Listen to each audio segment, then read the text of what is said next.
CD 7. Evelyn meant to scan through, eager to get to the cause of Sylvie's upset. But the detailed descriptions of exactly how Alec missed Sylvie slowed her down. Supporting herself on an elbow, Sylvie plucked the letter away from Evelyn, turned it over with an indignant huff, then thrust it back into Evelyn's hands. So Alec was going away, like thousands of other men. On the 1st of May he was leaving for training in Scotland. From there, the 1st Canadian Army would be embarking to... He couldn't say, wouldn't say. Evelyn smoothed the creases out of the paper, folded it, and slipped it back in its hiding place. Her sister would need it to be in good condition for what might be a very long time. "I know it's hard," Evelyn said, stroking Sylvie's matted hair off her forehead. "But he has to go. You know he does. How many times has he said that the Canadians have been stuck here in England for 3 years doing nothing?" "They all say that. Those crazy Canucks." Sylvie put a pillow behind her head, slumping back onto it. "They think they've been nothing more than an extension of the Home Guard. Well, you're very lucky, you know. How'd you make that out?" Sylvie wiped her nose on the sleeve of her nightie. "You'd never have met otherwise, would you? And you've had him here all this time. On leave more than anything else. Able to take you out, stay downstairs, living it up like he's on his holes." Sylvie laughed. "It's hardly that. Think about all those poor old mares who lost someone right at the start. Olive's friend whose old man took it on his first day in France. Helen, her whole family gone. Gwen." Sylvie played with the binding on her threadbare blanket. "Oh, I know. I'm just feeling sorry for myself." "Yes," Evelyn said, "you are, and you need to stop it, now, before Alec starts thinking you're not the girl he fell for." "All right," Sylvie said. She snivelled again. "It's just such a shock." Evelyn patted her hand. "Will you see him before he goes?" "He'll be here for the last 3 days of April." Her face brightening, she yanked her fingers through her hair. "Let's give him some sort of farewell do on the 29th, she said. "Something jolly, but not too big. I don't think it would do to shout about it." Evelyn thought. The 29th, what was happening that day? It took a while for her to remember it was the date of the next lecture. "Why not make it the 30th, she suggested casually. "His last day." "I'd rather save the Friday." Sylvie looked away. "For the 2 of us." She didn't want to let Sylvie down, and although it was disappointing, missing one of the talks wouldn't matter too much. But then she realised it did matter.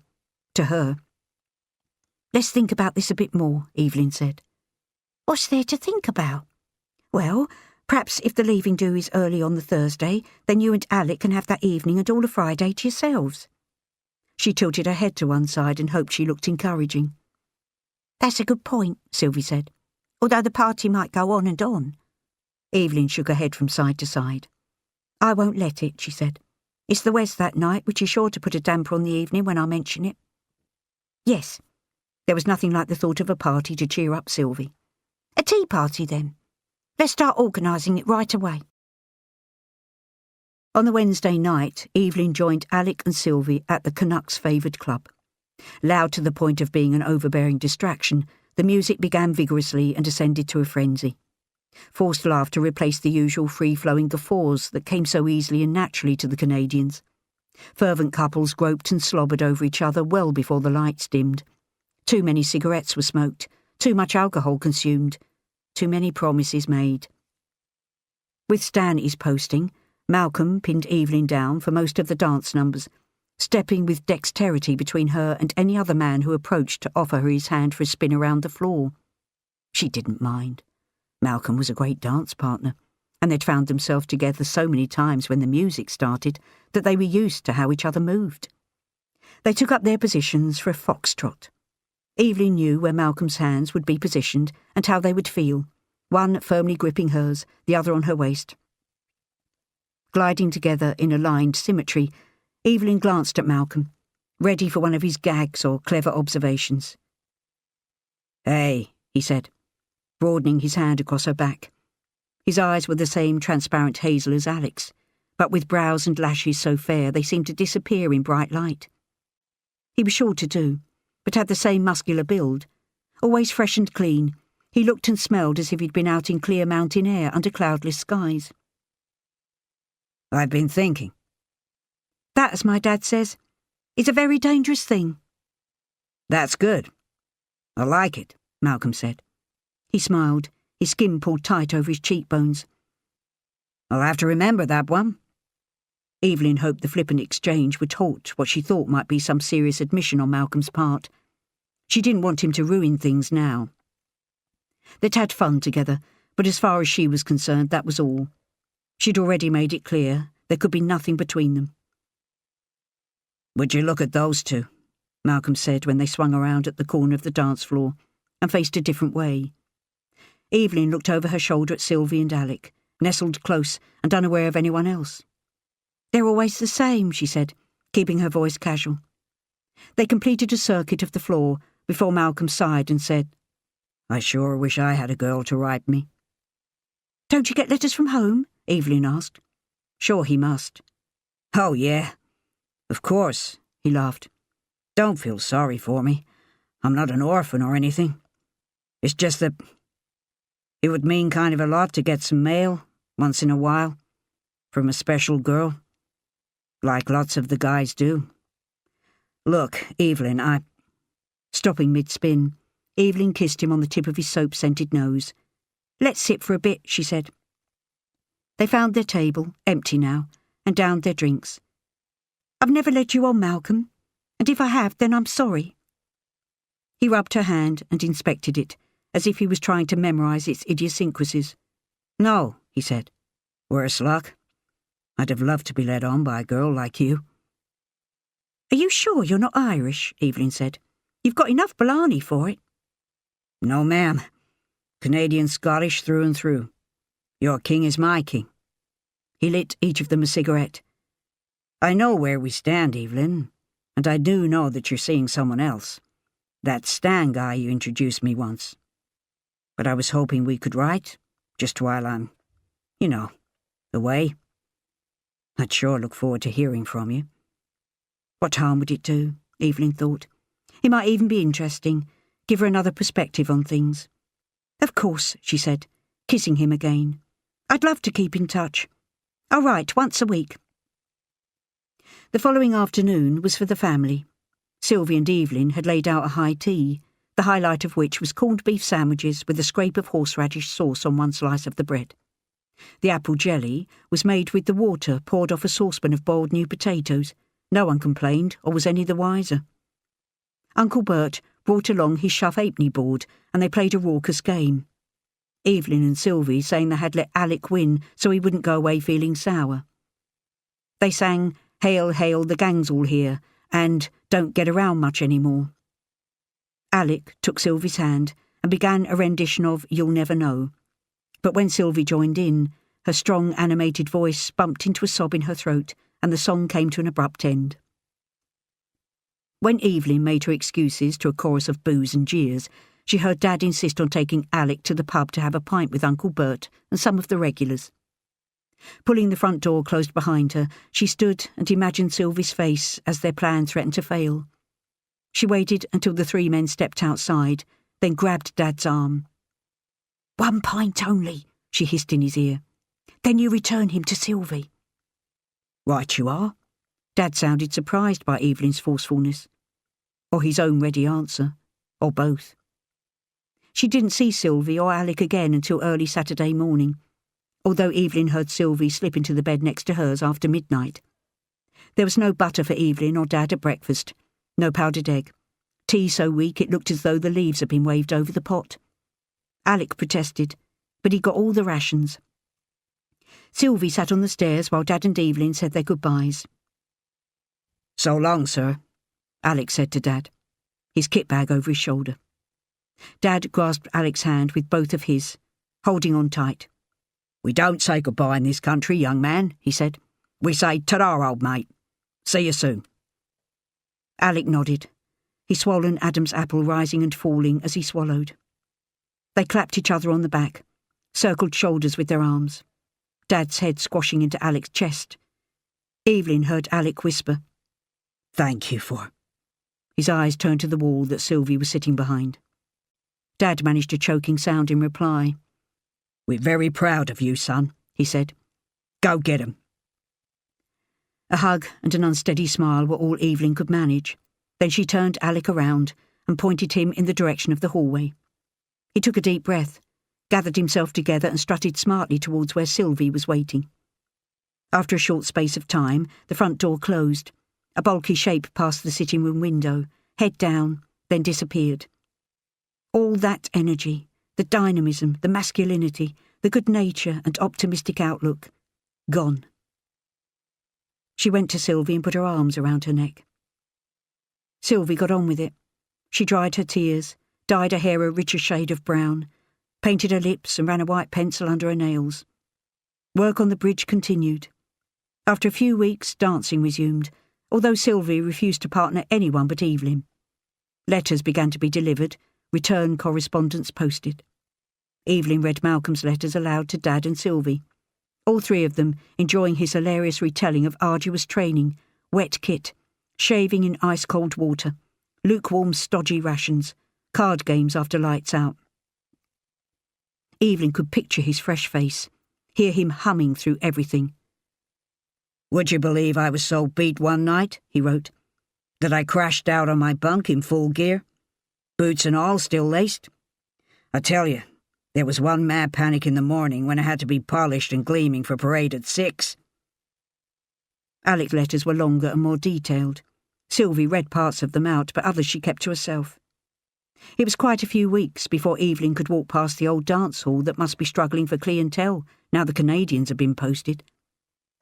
She'd never noticed before how shabby it was from the outside, dusty and a bit shoddy. A thick residue on the door handle, a flapping flyer stuck to the window by one piece of yellowing sticky tape.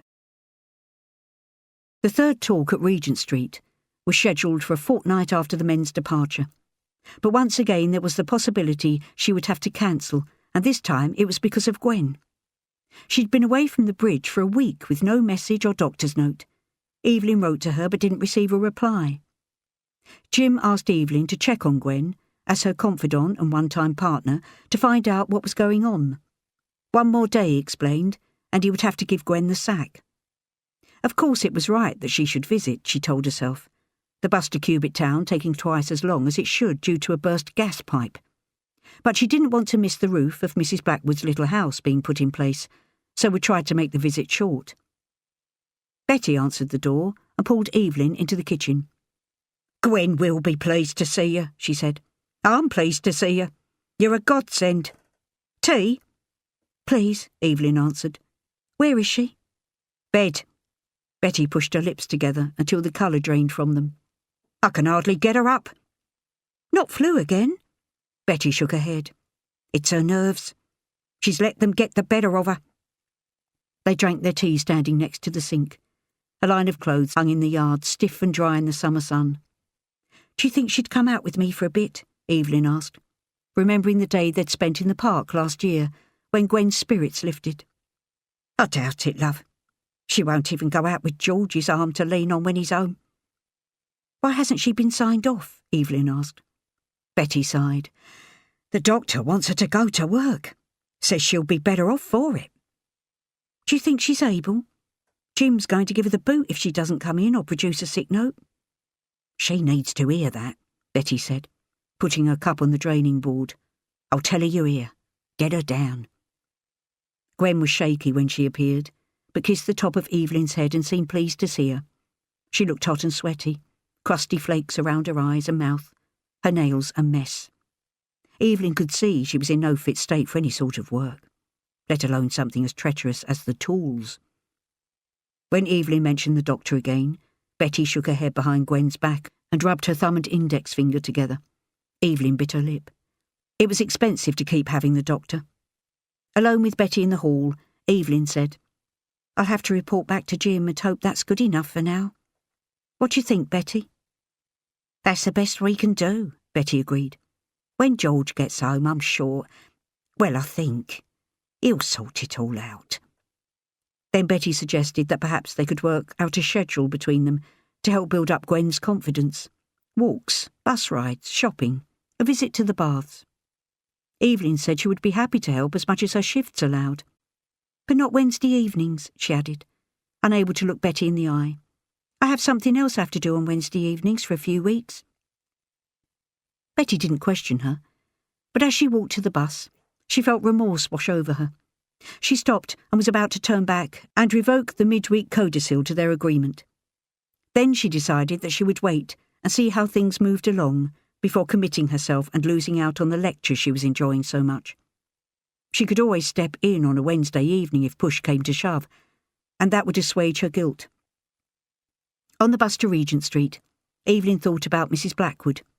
She wondered if while she was training she had felt as though she was being pulled in 100 different directions, or if she had been ruthless and quashed those thoughts in order to become a lady engineer. Chapter 11. August to November, 1943. Gwen. She wasn't like this. Not her. The real Gwen was able and sure, strong and confident. Up first, last to bed. Knew left from right, right from wrong. One mistake, one bad decision, one instance when she didn't have her wits about her had led to this situation. Betty with her all day. Evelyn popping in and out, jollying her along, keeping her consoling nails from her mouth, arranging outings and little tasks to keep her busy. Gwen wished they would just go away and give her a bit of peace. The first 2 weeks were the worst. Every morning, Betty stood at Gwen's bedroom door, in irritatingly good spirits, and told her it was time to get up. "Breakfast's on the table in 1/4 of an hour," she'd say, and then go on to list the unappetising choices. Toast and marge with apple jam or stewed tomatoes, powdered egg on toast, honey cake or one small sausage with a couple of mushrooms. It was no use saying, "I'm not hungry," or turning her back and protesting that she'd had a rotten night's sleep but could easily go off now. Betty would wait, making herself busy tidying clothes away or pushing up the windows, chatting the whole time until Gwen tottered towards the bowl of warm water Betty had brought up and started to wash herself. One morning, without saying a word, Gwen refused to follow orders, so Betty hauled her up, wiped her face and dressed her, brushed her hair, and, keeping her pressed close for support, managed her down the stairs and into the kitchen. The last time she'd felt so humiliated had been when she wet her knickers in first-year juniors and was told off by Miss and again by her mother when she got home. Betty then had to sit until she'd finished whatever was put in front of her, even if it was tasteless, hard to swallow and harder to keep down. A chore or two followed. She would be told to tackle the dishes or scour the draining board. Another day, she would be directed to the sitting room with the duster. After that, there was a pile of potatoes waiting in a bowl to be peeled. She wasn't allowed to sit, so couldn't attempt to mend or write letters. She had to do things that kept her on her feet to build her stamina, get her strength back. The shops next, with a list written out by Betty. Queuing was grim, worse than she remembered. Meeting someone while waiting her turn was unbearable. She wanted to run, but her trembling legs would have held her back.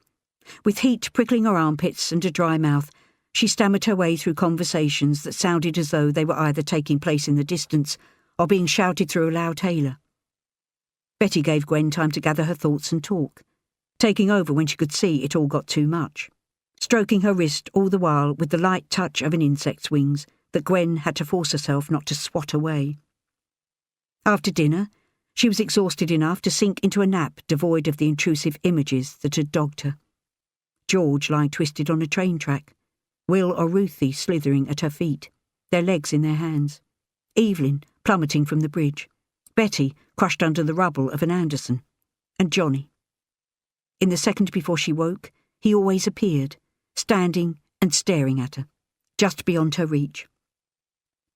Whenever Evelyn arrived, she looked fresh despite a hard day's work, the journey, the latest war news.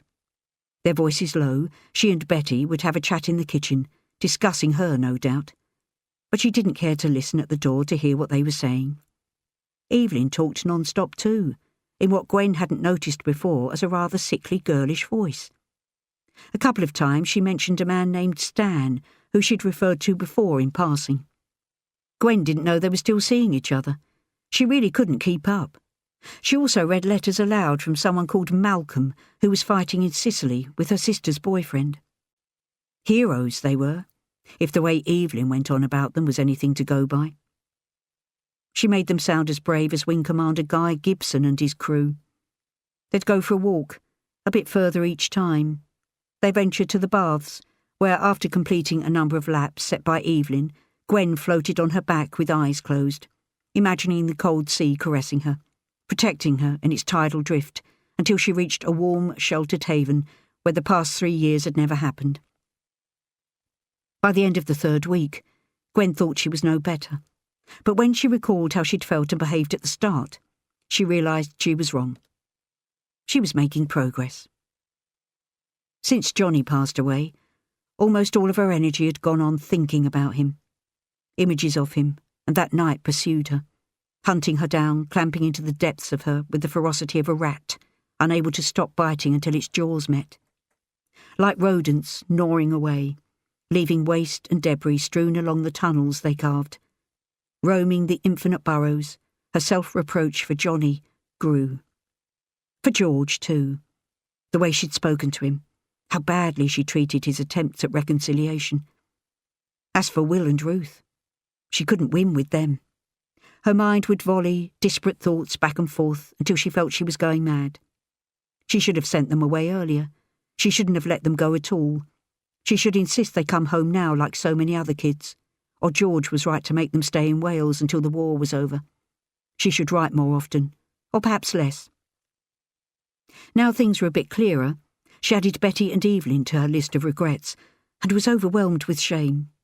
She hoped she hadn't shown how much she'd resented them helping her, how their trivial chat and masked smiles had wound her up, the catty things she'd thought about them. If they'd noticed, neither of them let on. She grabbed at Betty's hand one morning and wouldn't let go.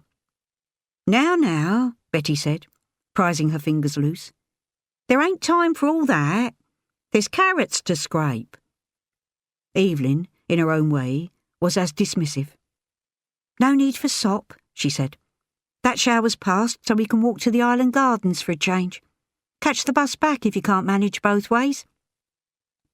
Yet again, she was made to think about what she would do if the tables were turned. In the past, when things had been better, she liked to think she'd been a good friend and neighbour. Often she'd helped Betty out with bits of shopping, given her an egg or scoop of tea if she ran out. She'd listened to her worries about her son, especially when he was going through his wild days before he settled down. They'd sat together next to the wireless, hoping not to hear news that might affect Ray's battalion. She'd been good to other friends too, that she'd had once. She was sure of it. But this degree of help, would she ever have committed herself to anyone other than her children in the same way? Admonishing herself for her mortifying shortcomings, she doubted very much that she would. As a month of this routine came to a close, thunderstorms broke the dry summer weather. The rotting smell of wet foliage lingered in the cooler autumn air. George had left money for the doctor, and Evelyn took her to see him during one of her visits. He was delighted with the evidence of Gwen's recovery. With a serious look, the doctor took Gwen's wrist and felt her pulse. He scrutinised the hands he placed back on her lap, running his fingertip along the tiny scars and rough edges of her healing nails. She was reminded of the endless tubes of antibiotic cream he prescribed to patch up the weeping sores she'd inflicted on herself. Now, a sliver of crescent moon grew white on the end of each nail. Next, he studied her face. How do you feel about getting back to your old routine, Mrs. Gregson? A bit unnerved, Gwen answered, but she spent a lot of time worrying about how she would keep paying for the doctor's calls and the medicine he prescribed, so added that she thought she could manage. The doctor nodded with his eyes closed. We don't want you to do too much and set yourself back. He drummed his fingers one by one on the arm of his chair. How about this for a plan? 1 more bottle of tonic and a final week off. If you think so, Doctor, Gwen said. But take the week to fend for yourself, he said. I think you're more than capable now. He patted Gwen's arm. Nodding, she said, Yeah, Ta. I am." When Evelyn related the news to Betty, Gwen noticed the flash of relief on both their faces. It would be good for all of them to have their time to themselves again. On her own, Gwen thrived on things she hadn't realised she previously relished. Filling the teapot with steady hands, pulling the blackouts at the right time, the way the sun moved across her tiny garden, a clean vest, managing her daily affairs, sending a note to George. She could remember trying to write to him during the dark days, but thought she must have thrown her efforts on the fire with frustration or confusion. She had no recollection of posting anything, or of Betty or Evelyn saying they'd done so. Perhaps Betty had kept George informed, because one morning, when she arrived home from the shops, there was an envelope from him on the mat. Picking it up, she turned it over and felt that it was a proper letter this time, not a card. She put her bag on the floor, a couple of parsnips and a tin of pilchard spilling out, and without bothering to take off her outdoor things, tore open the envelope. It was a short letter, 1 page of thin white watermarked paper. Gwen consumed it greedily, her lips moving as she read in her mind. He was proud of her, thought she'd been strong and determined. "Carry on as you have been. I'll be home in a fortnight for a week." She turned over and read the last sentence twice, holding onto the wall for balance. "After we get over the winter, perhaps we can think about visiting the kids together." She sat on the bottom stair with a bump. She held the letter to her mouth, then at arm's length, rereading every word. In the spring, then. February, maybe, when the sheep would be lambing and the first shoots pushing up through the frost. The kids would be waiting for them, washed and scrubbed, jumping up and down with excitement. They'd walk down the lane towards them, she and George, letting go of each other's hands only to put their arms out to Will and Ruth. She wanted to keep the letter to herself, like a secret treasure, but felt compelled to show it to Betty. Putting the kettle on, she set out 2 cups, found a couple of old biscuits in the larder, and went to knock next door. It was good to have something to aim for, a concrete reason to get well and stay strong. Whenever Gwen felt she might be losing herself again or could easily slip backwards, she thought about the spring. Although George reminded her he hadn't promised, repeating what he'd written in his letter, however many times she asked, Gwen couldn't see any reason other than her health that would stop them going to Wales. Once there, George would see what they were missing and agree to bring Will and Ruth back to London with them. Most of the other kids around and about had come back, some months ago. The weekend before she went back to work, Marty knocked on the door with a letter from Will in one hand and half a loaf of Mrs. Gwilt's homemade borough brith in the other. He held them out to her and stood, scratching one ankle with the heel of his other shoe. Gwen couldn't place him for a minute. His face was familiar, but the height of him was so different. His hair, too, had changed from a fine, fair, babyish flop to a coarser head of brown. "Oh, Marty," she said, shaking her head in disbelief. "Come in. When did you get home?" "Yesterday, Mrs. Gregson," he said, following Gwen into the kitchen. The last time he'd sat on one of her chairs, he could pump his little legs in and out unencumbered. Now his feet were flat on the floor. Will would more than likely be the same, Gwen thought, and she wondered if he would feel as awkward here as Marty looked. "Well, I had no idea," she said. She tried to remember if Marty's mother had told her on one or other of the occasions she'd seen her in the street, but couldn't recall any of their conversations. "Your mum never said?" "I think she just decided to fetch me back," Marty shrugged. "So she came and got me." Gwen couldn't take her eyes off him. Freckles were spread across his cheeks and nose, still tanned from playing outside during the summer. One grey sock was snug on his calf, the other drooping around his ankle. His shorts were too big, his sleeveless pullover too small. She watched him feel around his ear and wipe his finger on his leg. Him being here, back home, made her feel that Will and Ruth were waiting very close by, and that their return was imminent. It was as if his mother's snap decision could be contagious and George might go down with the infection. A wonderful sense of calm came over her. Will and Ruth were coming home, where they belonged. Marty made to leave, and Gwen could see how ill at ease he looked, shuffling around, not knowing what to do with his hands. "There," Gwen said. "How rude of me. I ain't had a visitor for such a long time I forgot to ask if you'd like a cup of tea." Marty nodded. And a bit of this? She asked, pointing to the fruity loaf. Yeah. Ta, he said, sitting back down. We finished our half for tea yesterday. And Ma'am, he shook his head. Mum, I mean, said we had to share with you. Gwen lit the gas under the kettle, the cloying smell of it flaring with the flame. Well, that's very nice of you. And say ta to your mum too. She was aware of him watching her cut through the sticky tea-infused bread. When she turned to put his slice in front of him, a thin stream of drool trailed from the side of his mouth. Mrs. Gwilt baked this twice a week, once on Wednesday and again on Saturday, he said. He sat very straight at the table, bringing the food to his mouth instead of attacking it in a slouch like he used to. We had a piece every day after school, me and Will, sometimes with butter. Well, I'm afraid I ain't even got a scrape of Marge for you, Gwen said, breaking off a corner of the heavy cake and biting into it. It stuck to the roof of her mouth, where she licked it, savouring each flavour as it came to her. Sugar, treacle, fleshy raisins that burst when she prodded them with her tongue. Eggs that had been laid by one of the chickens she'd seen in the Gwilt's yard. None of this powdered rubbish that turned to water when it was cooked. As she broke off a larger piece and chewed with enthusiasm, she caught Marty's eye, and he looked away. I ain't used to such rich food, she said, patting her stomach and sliding her slice onto his plate. Here, you help me out. Marty polished off her piece as quickly as he had his, licking each of his fingers in turn when he'd finished. You must be so happy to be back, Gwen said. I bet you can't believe it. Back with all your pals in your old school, with Mum and Nan, and your brothers. He shrugged again. I suppose, he said. Mum says I'll settle down soon enough. But you missed home, didn't you? Weren't you longing to get back? I did at first, he said, wetting his finger and picking up the tiniest of crumbs. Now I miss them back there. Will, do you mean? Marty nodded. Especially Will. But Mr. and Mrs. Gwilt too, and Miss Priest in Class 5, and some of the lads. We played all sorts with them.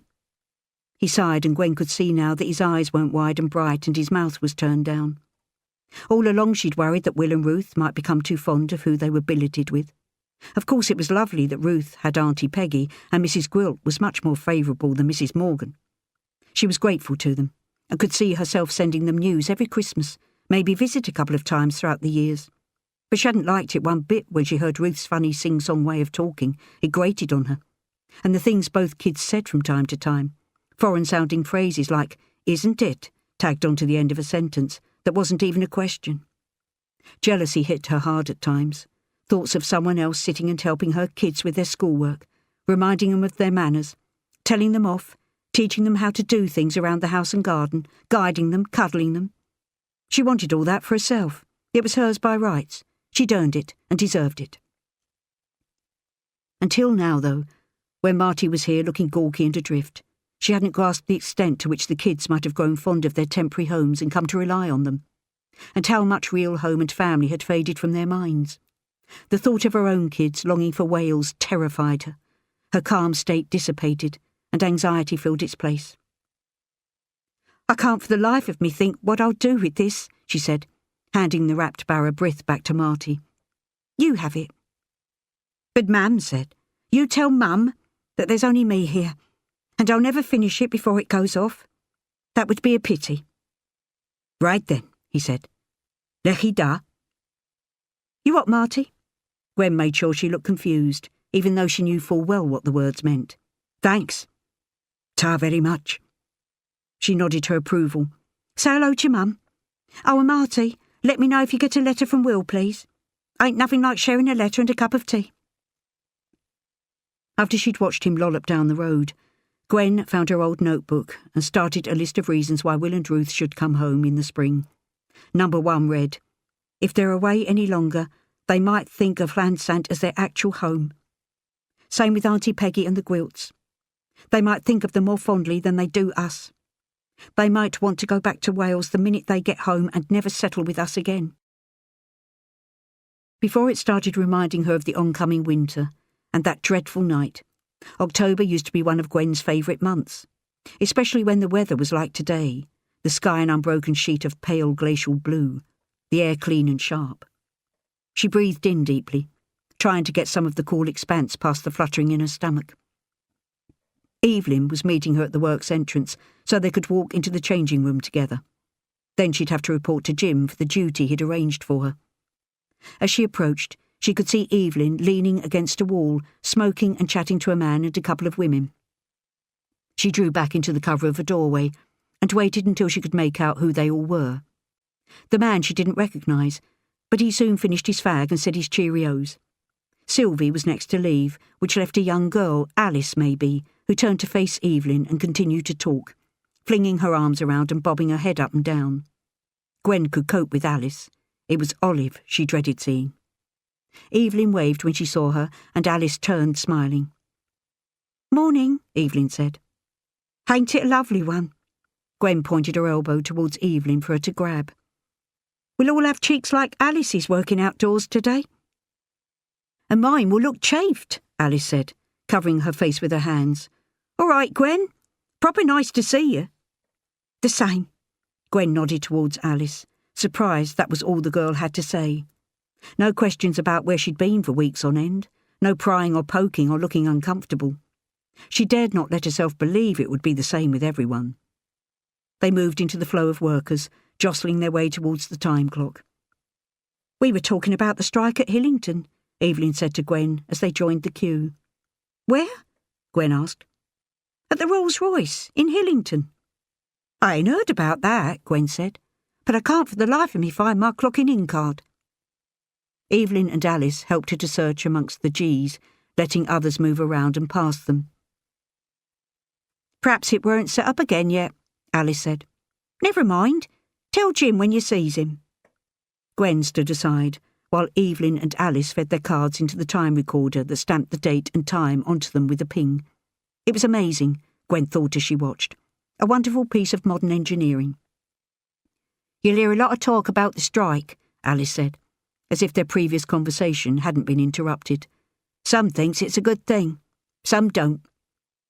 "You don't get paid if you strike, do you?" Gwen said. "So it can't be a good thing." "Well," Evelyn said, "sometimes you have to suffer for a bit to get fairer pay in the long run." "I don't think it's the right time for a strike." Alice directed her remarks to Evelyn over Gwen's head. "Not when there is a war on. It's taking advantage. Some would say the big gaffers have taken advantage of the war by getting away with paying unfair wages to women workers."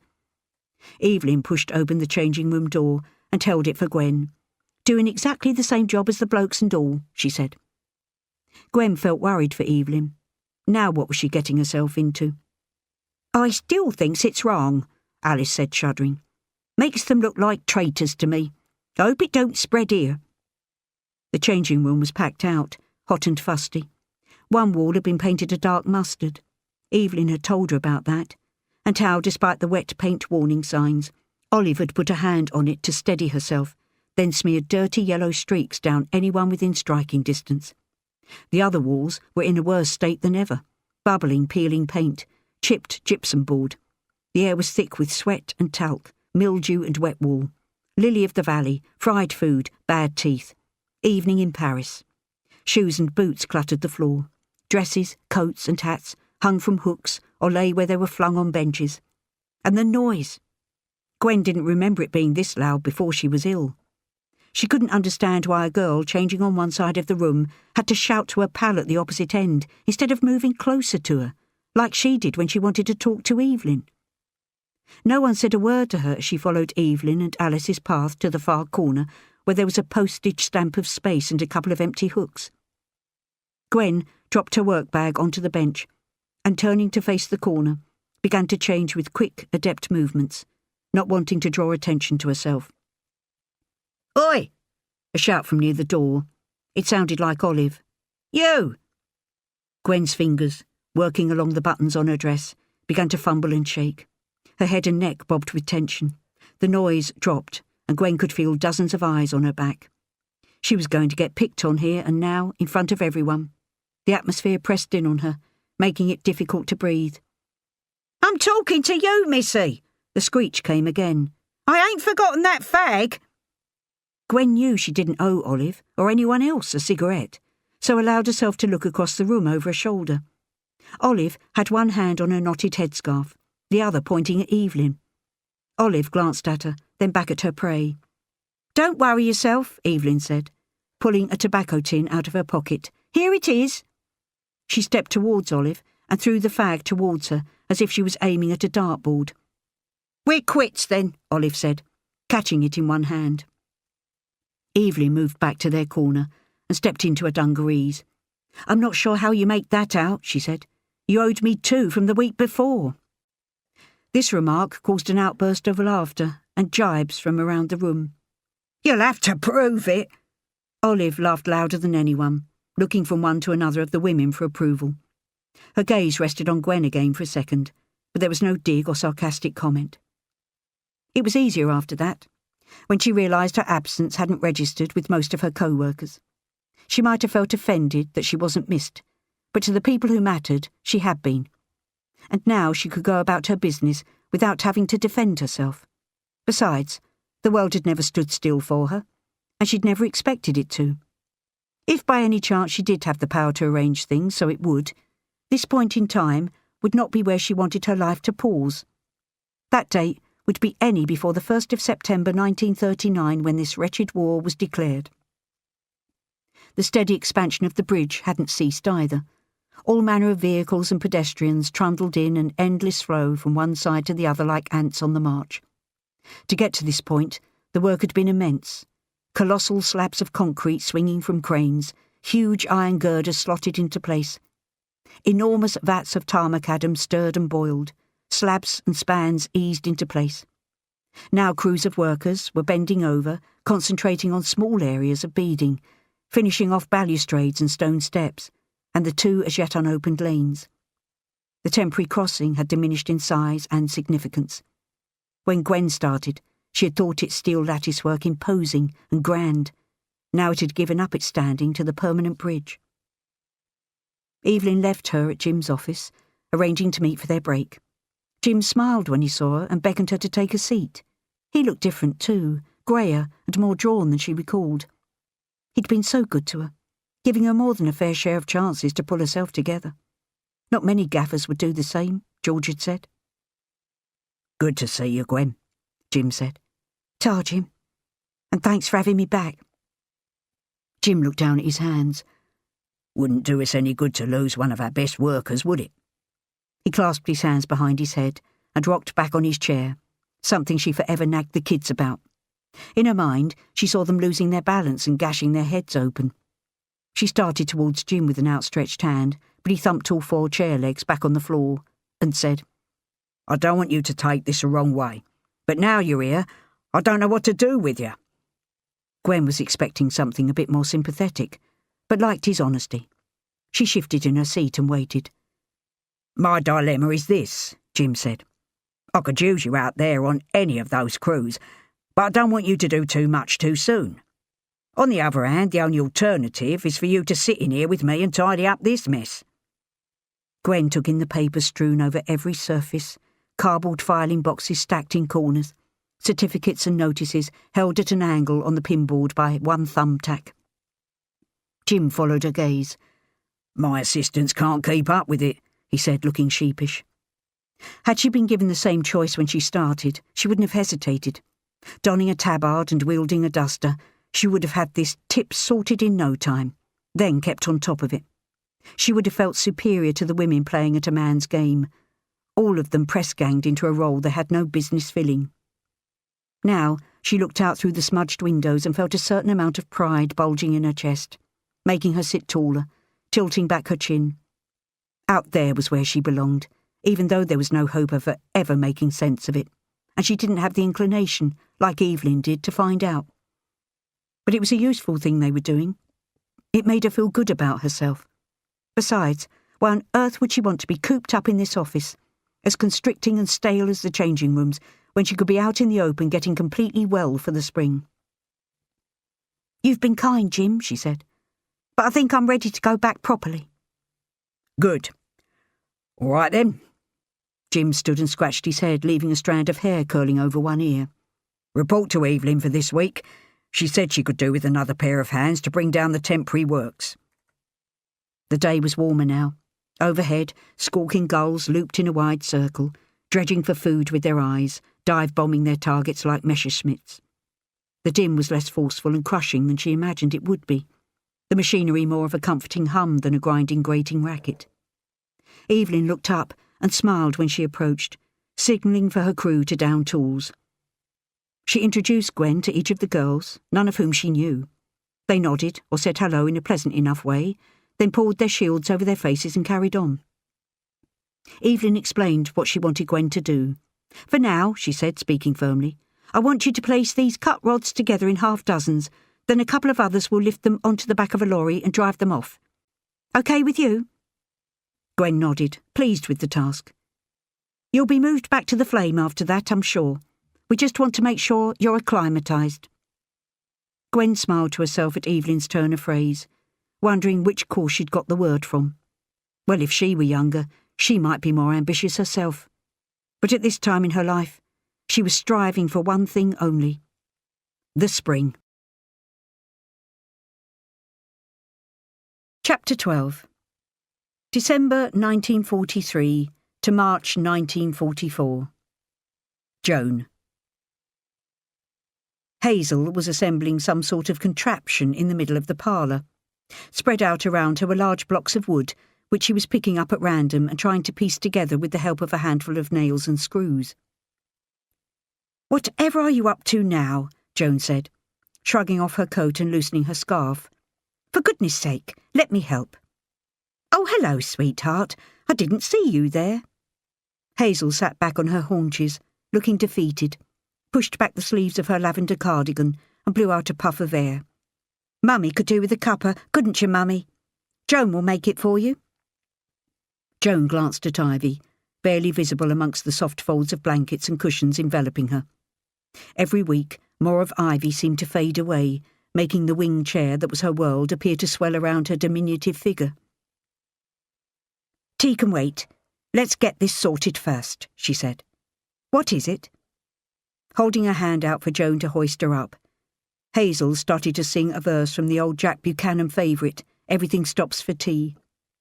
"Mummy used to love that one. Didn't you, Mummy?" Hazel let go of Joan's hand and tucked the satin edge of a blanket under Ivy's chin. "You carry on here, then. I'll get the tea." It took all the patience Joan could rally not to show her frustration. If she'd been dealing with her own mother, she would have stormed out long before. "But Hazel," Joan could hear herself pleading, "what is it?" "A shelter," Hazel mouthed the words, her lips contorting in exaggerated shapes. "In the house?" Joan asked. "Come with me a minute." Hazel made for the kitchen, where she washed her hands and filled the kettle. Joan gathered tea things together on the battered George V silver Jubilee tray that Ivy loved, according to Hazel. "Churchill," Hazel started, "and you know how much I think of him," said, "It's quite like old times again." "Did he?" Joan asked.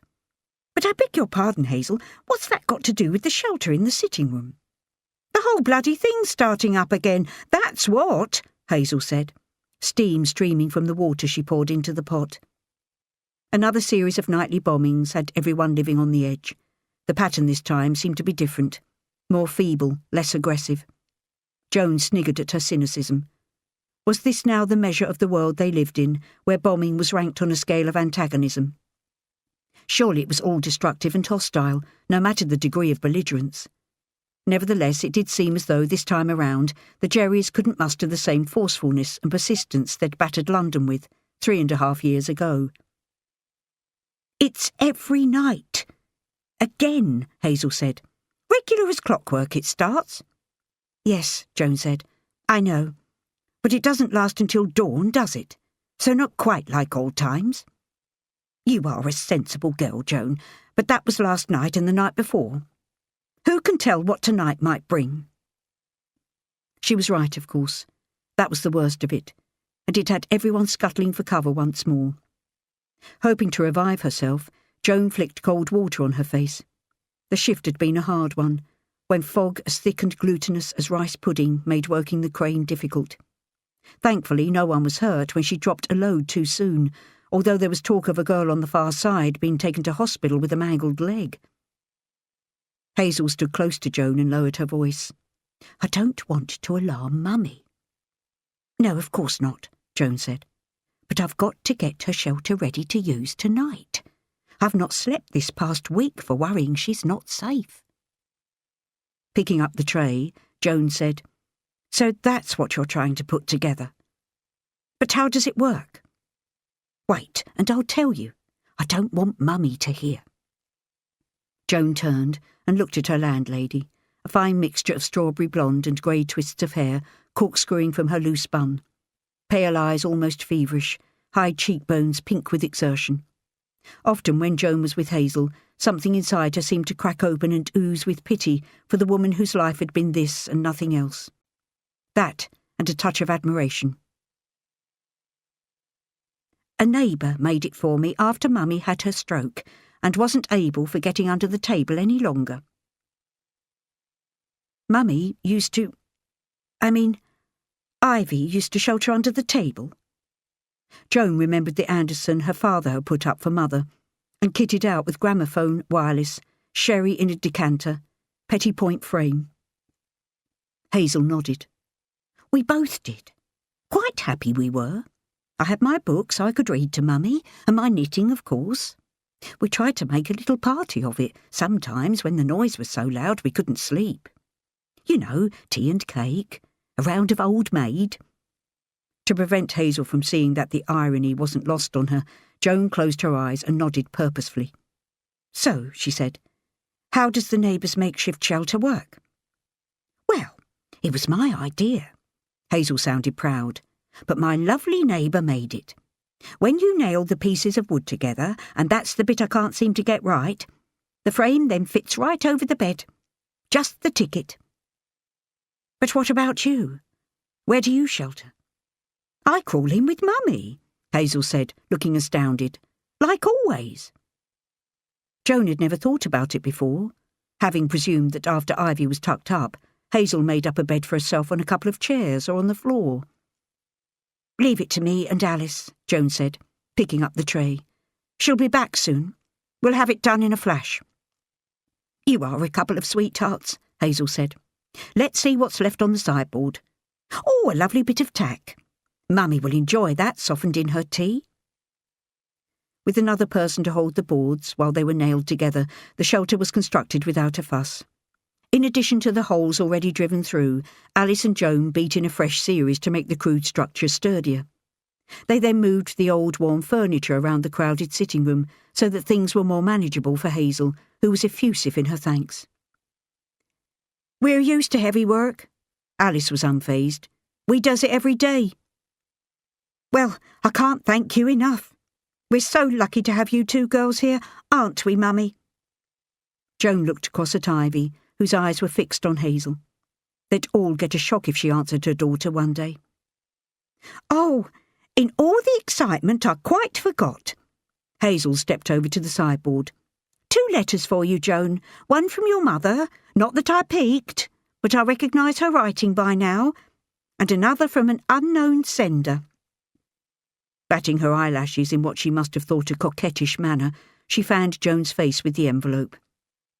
Grabbing the letter mid-flap, Joan said, "Now, I wonder who that can be from."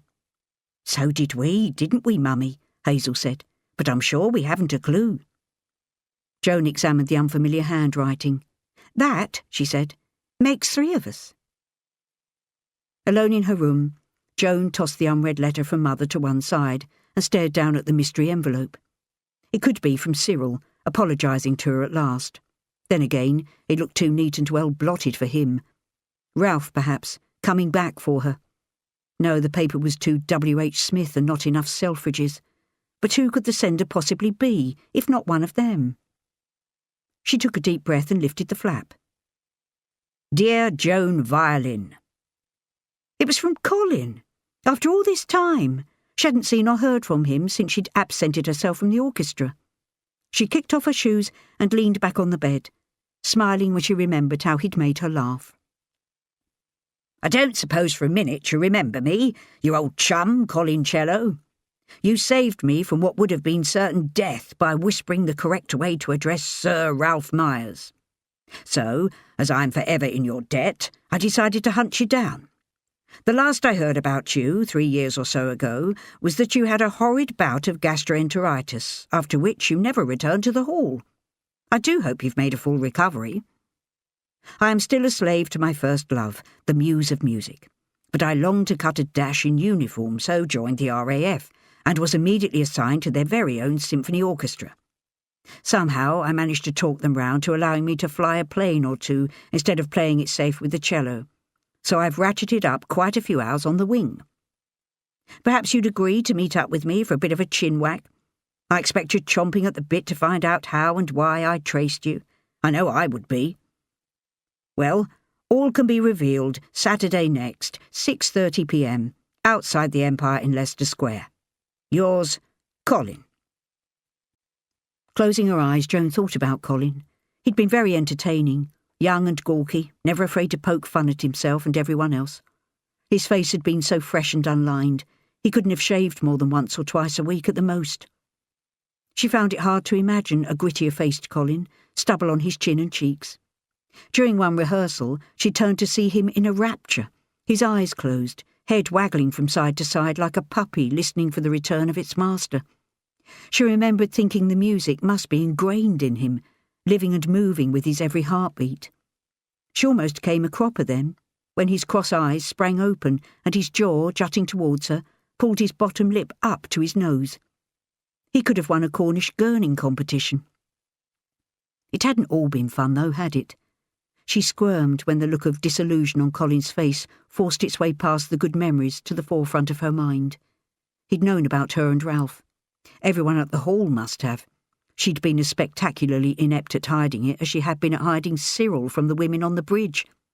So whatever did he want from her now? Folding the letter, she stared at where the smoky sky beyond the blackouts would be camouflaging night fighters and bombers.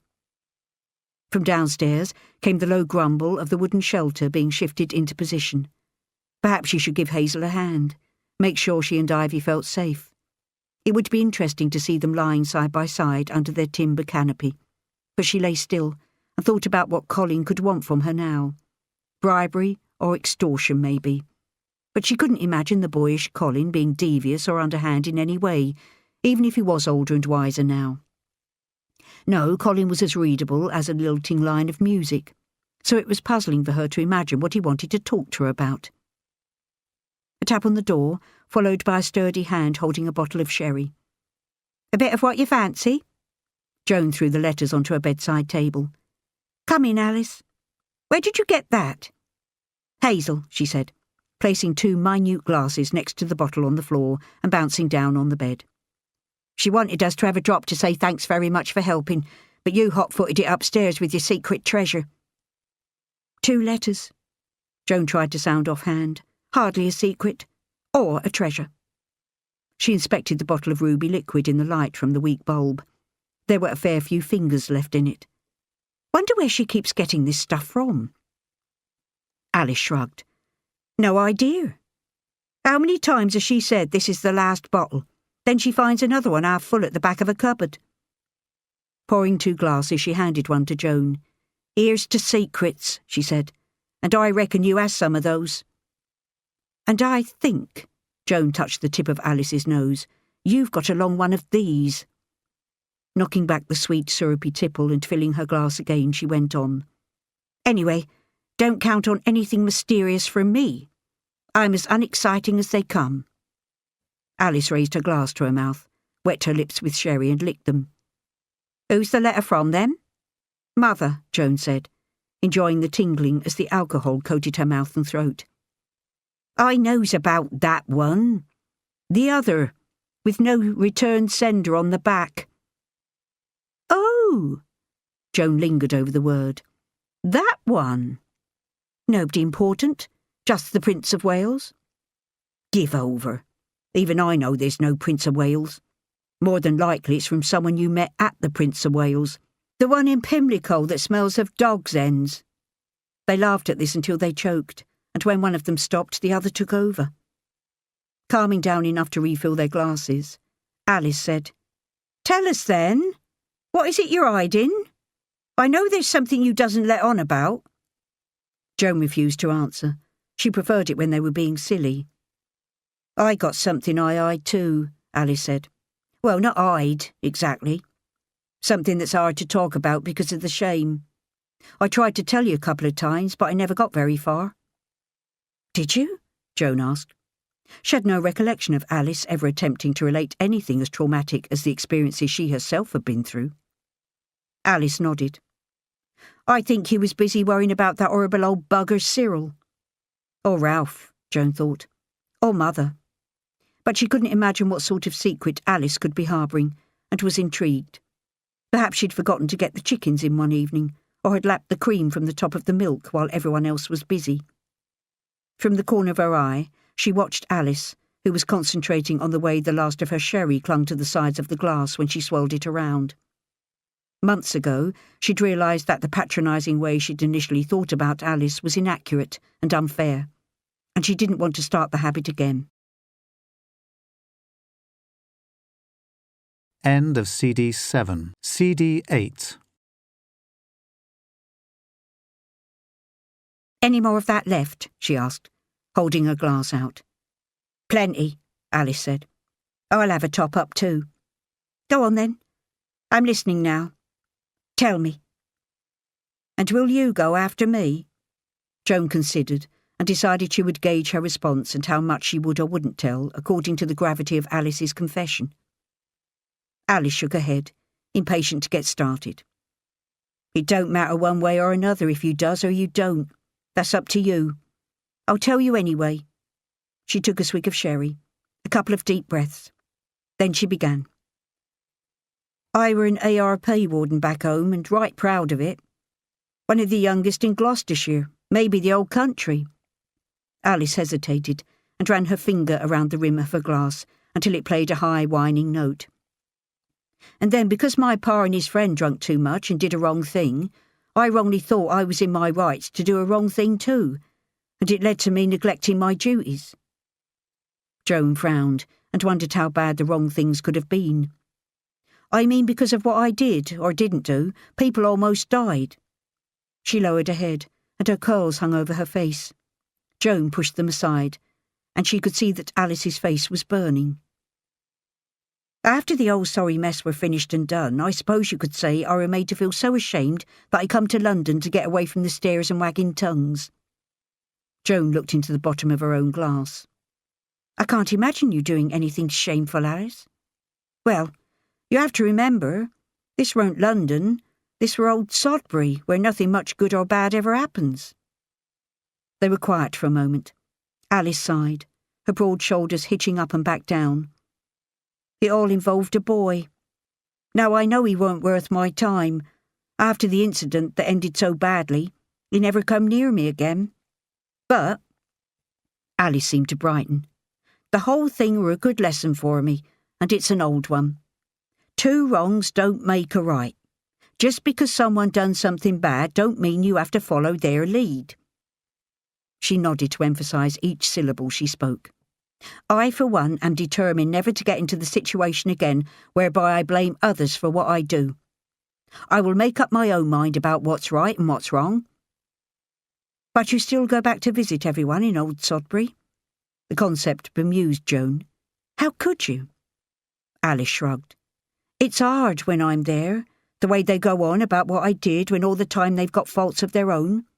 But they are my family. I couldn't let them go altogether. The all clear had sounded an hour or so ago. The sherry bottle was empty, and the room was cold and still, icy air clinging to Joan's nostrils as she breathed in. They sat quietly, side by side on the bed, until Joan took Alice's hand in hers. So we're all the same, she thought, but in so many different ways. It's your turn now, Alice said. Will you tell? Joan started at the beginning and didn't leave anything out. It wasn't until the last minute that Joan decided she would meet Colin. He was waiting outside the Empire, stamping his gleaming shoes up and down, blowing into his thick gloves and looking every bit as debonair in his uniform as she had hoped he would. He shook her hand with both of his and skimmed her cheek with his lips. She'd been right to imagine he would look older. His youthful face was more accustomed to a razor now, and the lines around his eyes and mouth didn't disappear when he wasn't smiling. In here. He guided her into a lively pub. Still a cordial and tonic? He asked when they'd managed to find a forgotten table and 2 stools. She laughed aloud, remembering the trip to the pub after their first rehearsal. Replace the cordial with gin this time, won't you please? When Colin returned with the drinks, Joan crossed her legs and waited for him to launch into his reason for getting in touch with her.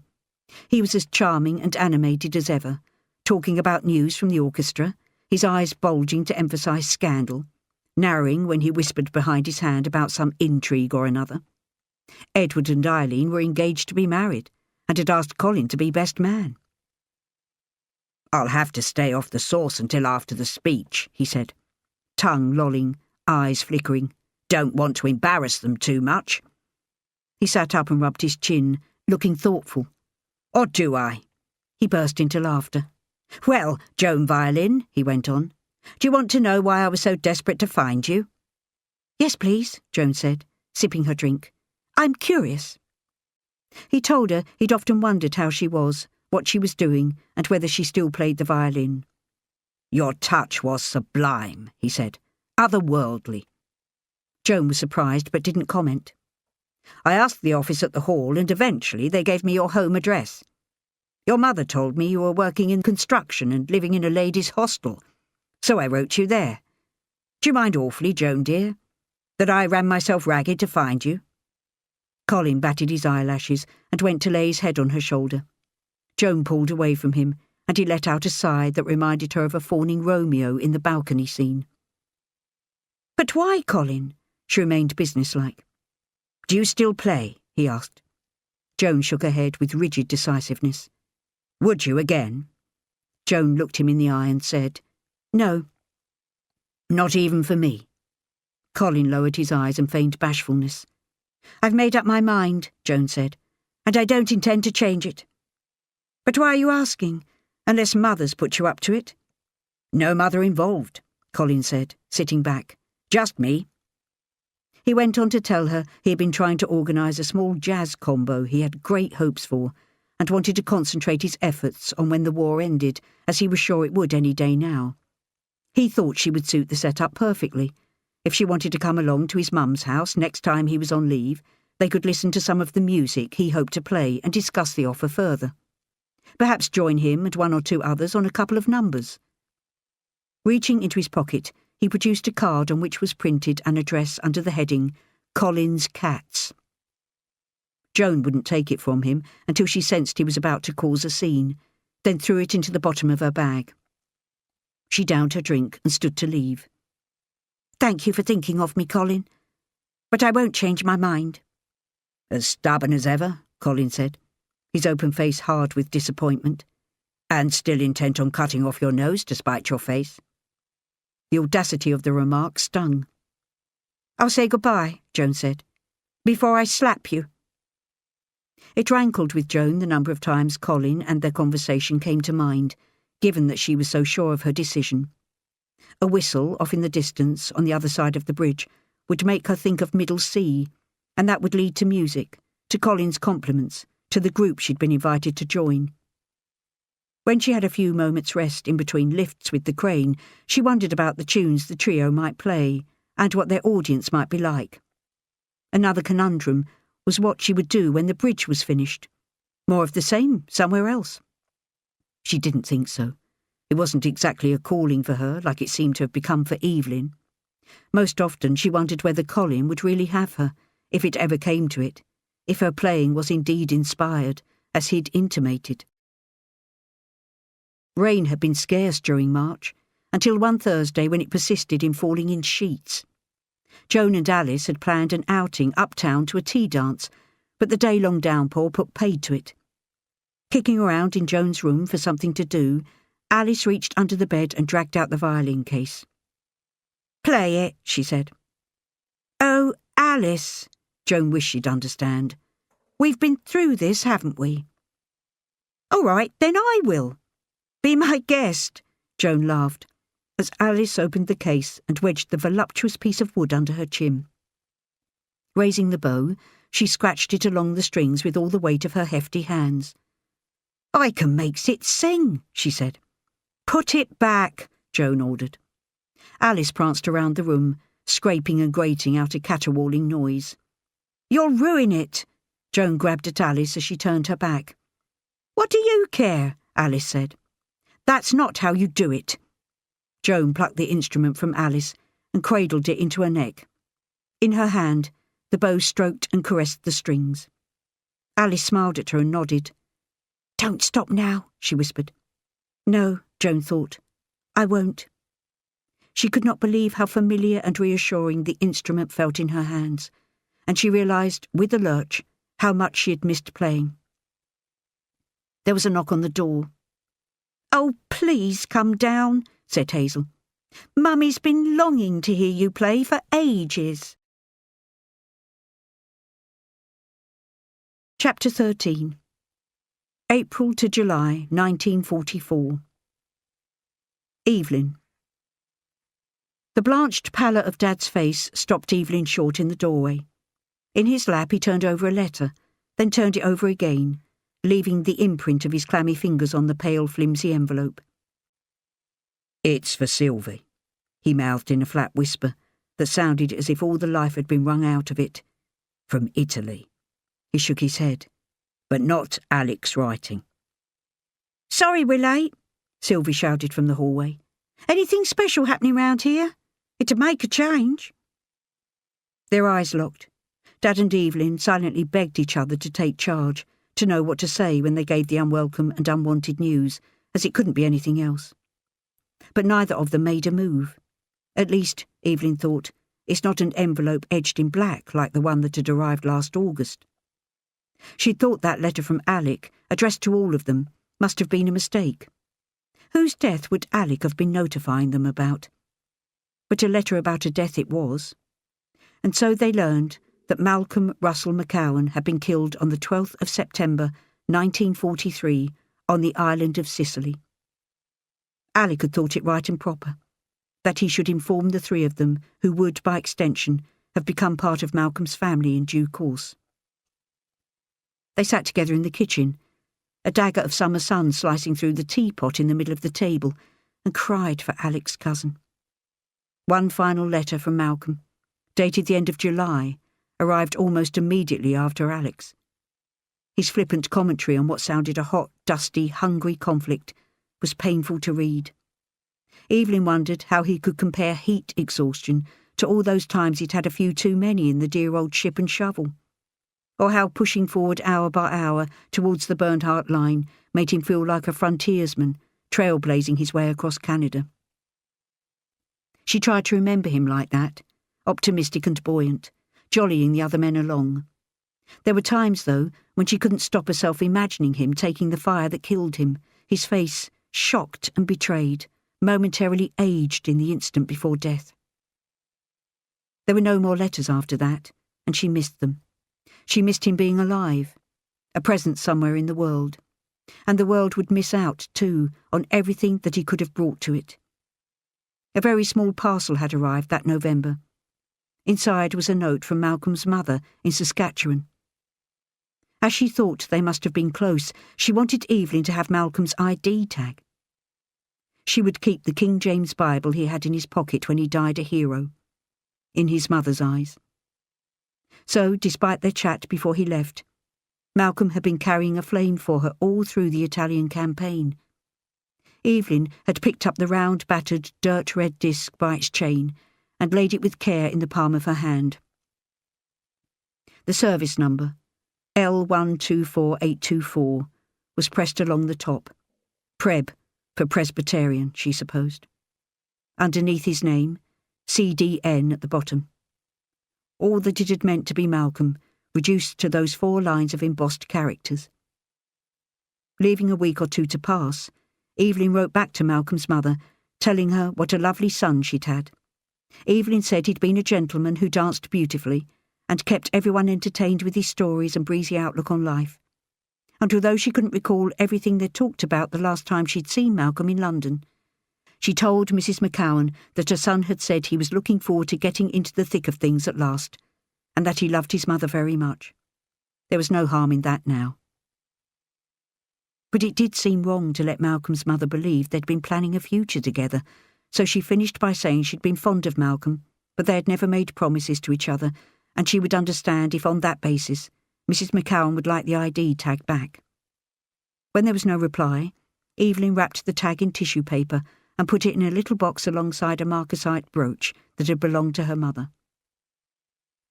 Now it took Sylvie, pushing her way into the sitting room, to horrify Dad and Evelyn out of their immobility, but it was too late to hide the letter from view or to prepare Sylvie with an arm to lean on. She stared down at Dad's lap, a puzzled look on her face. "Sylvie, love," Dad said, his lips pale and trembling. "I think..." Her eyes wide, Sylvie reached out for the envelope. "Sit down first," Evelyn said. "Here, with me on the couch." "Or here," Dad said, levering himself out of his chair. Sylvie shook her head, raking her hands through her hair. "He's not dead," she said. Evelyn saw her sister's chest rise and fall rapidly beneath her blouse. "I'd know if he was dead and he's not. Nothing else matters, does it?" She looked up at Dad, a small girl seeking the comfort of rock-solid reassurance. "That's it, my love," Dad said. Evelyn wasn't so sure, and hated herself for thinking it, but some of the injured and disfigured men coming home must wish they had been killed. It would have been kinder on them if they had. And on the people who loved them, who had to see and deal with them every day, in their dreadful, misshapen states. The air was heavy and breathless, waiting for the news. A sparrow swooped past the window but didn't make a sound. The pounding pulse in Evelyn's ears muffled the ticking of the clock. As Sylvie aimed her nail under the corner of the envelope, Evelyn clung to her arm. "No, no, no!" Sylvie's sobs splintered the hush. She sank to her knees, an empty sack of grief. Evelyn went down with her. "Alec, no!" She beat her fists on the floor, dormant dust rising from the rug. "I can't bear it!" Picking up the letter from where Sylvia dropped it, Evelyn read it, then handed it to Dad. She heard the words as he read them in a whisper. 23rd of May, 1944. Dear Miss Draper, your intended fiancé, Corporal Alexander Gordon Buchan, L124830, Saskatoon Light Infantry, MG, RCIC, requested that I write to inform you that he has sustained a serious facial wound in action in the battle for Leary Valley. After immediate treatment at the 5th Field Hospital, he has been transferred to the No. 1 Canadian General Hospital, here in Andria, Italy. Corporal Buchan has asked me to tell you that he is otherwise well and in good spirits, and will write to you himself when he is able. He sends you his love. Yours sincerely, Edna Kendall, Nursing Sister, RCA MC. "His face," Sylvie said, her hands playing with the contours of her nose and cheeks, forehead and ears. Dad leaned in to his daughters, who were huddled together on the floor. They gripped his legs until the shadows across the yard merged together into nightfall, and Evelyn thought she must take charge of tea and food. Towards dawn, Sylvie fell into a twitching, agitated sleep. Evelyn's arm pinned underneath her. It had been a long, draining night, with Sylvie vacillating wildly between panic and resilience. She paced the room, tormenting herself with thoughts of the hell he must have gone through and what he was experiencing now, this very minute, with Sylvie thousands of miles away from where she should be, at his side. How long had he waited for help? Who had been with him when it happened? The unanswered questions were endless. Then she'd drop into a chair and reproach herself for not keeping calm. "Get a grip on yourself, Sylvie," she'd say. "Isn't that right, Evelyn? You tell me." "It's all right," Evelyn said. "Don't worry now. You have a right to be upset." Clenching her jaw, Sylvie shook her head. "You were right before, don't you remember? When Alec was sent away and you said I should try to be the woman he fell for. Besides, am I the only one? No, not by a long shot. Any woman with a whole fiancé or husband at the end of this war will be the odd one out." Then one of them would sniffle or reread the letter, and the cycle would start again. They picked at a late tea that Evelyn had cobbled together, but none of them could do much more than push it around on their plates. Desperate to let Sylvie sleep, Evelyn eased her arm from under her sister's weight and folded herself out of bed. She wanted to be washed and dressed with breakfast on the go, ready to help in any way she could before Sylvie woke and reality hit her. And she'd have to scribble and post a quick note to Stan to let him know why she wouldn't be able to meet him for a while. She looked down at Sylvie for a couple of minutes, listening to the whistle of her breathing through swollen nasal passages, tucked the covers around her and crept from the room. Sylvie seemed to feel better than she looked when she came downstairs, with sore eyes set in her pale face. Getting her to eat was difficult. It wasn't that she didn't want the porridge, she said, but it seemed to stick in her throat like concrete and make her gag. Fishing around in his bowl, Dad plopped his lump of jam onto Sylvie's oats, and then she managed the rest. "Ready?" Sylvie said. "For what?" Evelyn was at the pantry door, wondering what to cook for dinner. "Work," Sylvie said, snubbing her nose with a long wipe of her hand. "Now then," Dad said, "I'm not sure that's a good idea. They'll understand you staying off today. Evelyn won't go in either, will you, love?" "Of course I won't. Not until Alec writes himself and we know a bit." "I can't," Sylvie said. She was gripping the back of a chair, her knuckles strained and white. "Don't want to. The letter could take ages. Come on, let's go." "Dad?" Evelyn deferred the decision. Unshaven as yet, Dad's whiskers stood grey and patchy on the loose skin of his chin and neck. He hadn't put on a tie and his braces hung in limp loops at his sides. "Best you carry on," he said. "Do what you have to do. I'll be here waiting for the post." Sylvie headed straight for Jim's office to tell him why she might not be at her best today, and Evelyn went to prepare for her gang, who were inching their way towards the South Pier. Gwen was there before her, clapping the previous day's grime out of her gauntlets, minute particles dancing in the sunlight. "Morning," Gwen said, waving a hand that boasted white-tipped nails. "I can't believe the spring we're having." She breathed deeply, then coughed as the powdery dirt hit the back of her throat. "Shall I light one for you?" she said, opening a tin of tobacco. Evelyn nodded. For months on end, Gwen had been living for the spring, building herself up and counting down the days until George would take her to Wales. That time had finally arrived. George was due home on leave and had promised to take Gwen to visit their kids. Evelyn hadn't seen her happier or healthier. A hopeful spring for one, a time of despair for another. Evelyn sat cross-legged on the deck of what was left of the temporary bridge and told Gwen about Alec. "It's awful," Evelyn said, tapping ash between the beams beneath her. "Not knowing's the worst. Bugger. I wish I had a shilling for every time I've heard someone say that since this bloody war started." "I'm ever so sorry for Sylvie," Gwen said. "I'll look her out during the day and have a word with her. She's a good girl, one of the best." "She doesn't deserve this," Evelyn said, releasing the anger she'd felt since yesterday through snarled lips. "No one does," Gwen said, "but I think you're wrong about one thing. Knowing can be the worst that happens. There ain't no hope after that."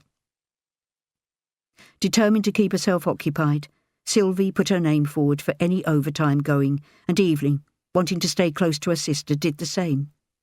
Whether by instinct or design, it was a clever move. Sylvie slept at night and ate at mealtimes, and although she was doing little else, she was taking care of the basics. She didn't miss a day's work until the letter she'd been waiting for arrived 5 days later. This time, Dad was waiting for them at the bottom of the road, shifting from one hip to the other to give his legs a rest. He waved the envelope above his head when they turned the corner, and Sylvie ran towards him and opened it then and there. With the tabby sunning itself on the pavement and a breeze stirring the leaves on the silver birch, Sylvie held the letter at an angle so Dad and Evelyn could read over her shoulder. 28th of May, 1944. My dearest Sylvie, I'm so sorry if the letter from Nurse Kendall was a shock. I did not mean to alarm you in any way, but all casualties are asked if there is anyone other than their knock they think should be informed of the incident that has taken place, and of course, there was you, my lovely. A bullet skimmed my cheek and eye, but the area has been patched and stitched by a very clever, careful doctor. I'm not sure if he used blanket, back, or cross-stitch, but my guess is that he used a combination of all three. I haven't seen the wound as yet, but I'm sure I'm not as pretty as I was, so I'm beside myself with worry that you will no longer want to be Mrs. Alec Buchan. I promise that if you will still have me, I will stay on your left side for as much of our life as possible, so you do not have to be repulsed by the change in my appearance. The fact of the matter is, darling Sylvie, that I've been very lucky. The doctor said another fraction of an inch and I would have been missing my brain as well. That, I told him, would have been difficult, as there would have had to be a brain in my thick skull to begin with. I've not been told where I will be sent next, and don't think I will be until I get there. I will keep you informed as best I can, but the news will have to be patchy for obvious reasons. My thoughts of you are what keep me going. Give my love to Evelyn and your dad.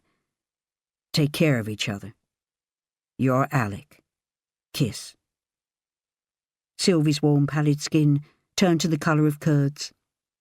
God help us, Dad said, winding his arm around Sylvie and guiding her home. That poor man. Revived somewhat by the sweet, weak tea Evelyn made, Sylvie sat under a blanket on Dad's easy chair, the letter next to her. I've made up my mind. We're going tomorrow, Sylvie said, emphasising each word with the jab of her index finger. First thing. We can't go to Italy, Evelyn said with gentle patience, presuming that's where Sylvie meant. For a moment, Sylvie hesitated, then chuckled, the first suggestion of a smile since Nurse Kendall's letter had come. I know that, you daft mare, she said. We're going to Canada House. They linked arms, weaving in and out of the crowds leaving the tube at Piccadilly Circus. Sylvia had wanted to make an effort with her hair and lipstick that morning, and asked Evelyn to do the same so they didn't let Alec down. Wearing heels and a bit of costume jewellery, they looked like any other pair of girls making their way through familiar territory to jobs in an office. But to Evelyn, the West End seemed like a foreign country, even though it had only been a matter of weeks since she and Sylvie last visited a dance hall. Evelyn wondered what everyone could be doing that was so important. What did she used to do that occupied her mind so fully before this happened to a loved one in her own family? Of course, Alec wasn't that yet, but it seemed inevitable he would become so. They walked straight down the Haymarket towards Trafalgar Square, and it hurt Evelyn to know they were walking parallel to Regent Street, where the Wes was located, one of the places she'd hurried to, absorbed, before this crisis. She remembered Cynthia Blackwood and how she'd made mastering engineering sound easy and within reach for any woman who showed an interest. But for Evelyn, it seemed at times as if the obstacles were insurmountable. As they approached Canada House, along the bottom end of Cockspur Street, they could see a queue of about 30 people, mostly young women, snaking along the pavement from the steps leading to the heavy closed doors. Marching past them, Sylvie asked the first girl in line, a toddler clutching her hand, what time the doors opened. The woman shifted the child's fist to the hem of her coat, checked her watch and said, 9. 10 minutes or so to go. Sylvie stood where she was, and Evelyn was afraid she would cause a scene, saying her need was greater than this young mother's. But looking down at the boy rubbing his eyes and leaning against his mum's leg, Sylvie seemed to come too. There's nothing we can do, Sylvie, Evelyn said, except join the back of the queue and wait like everyone else. Let's go now, before it gets any longer. Trailing behind, Sylvie joined her sister at the tail end of the row.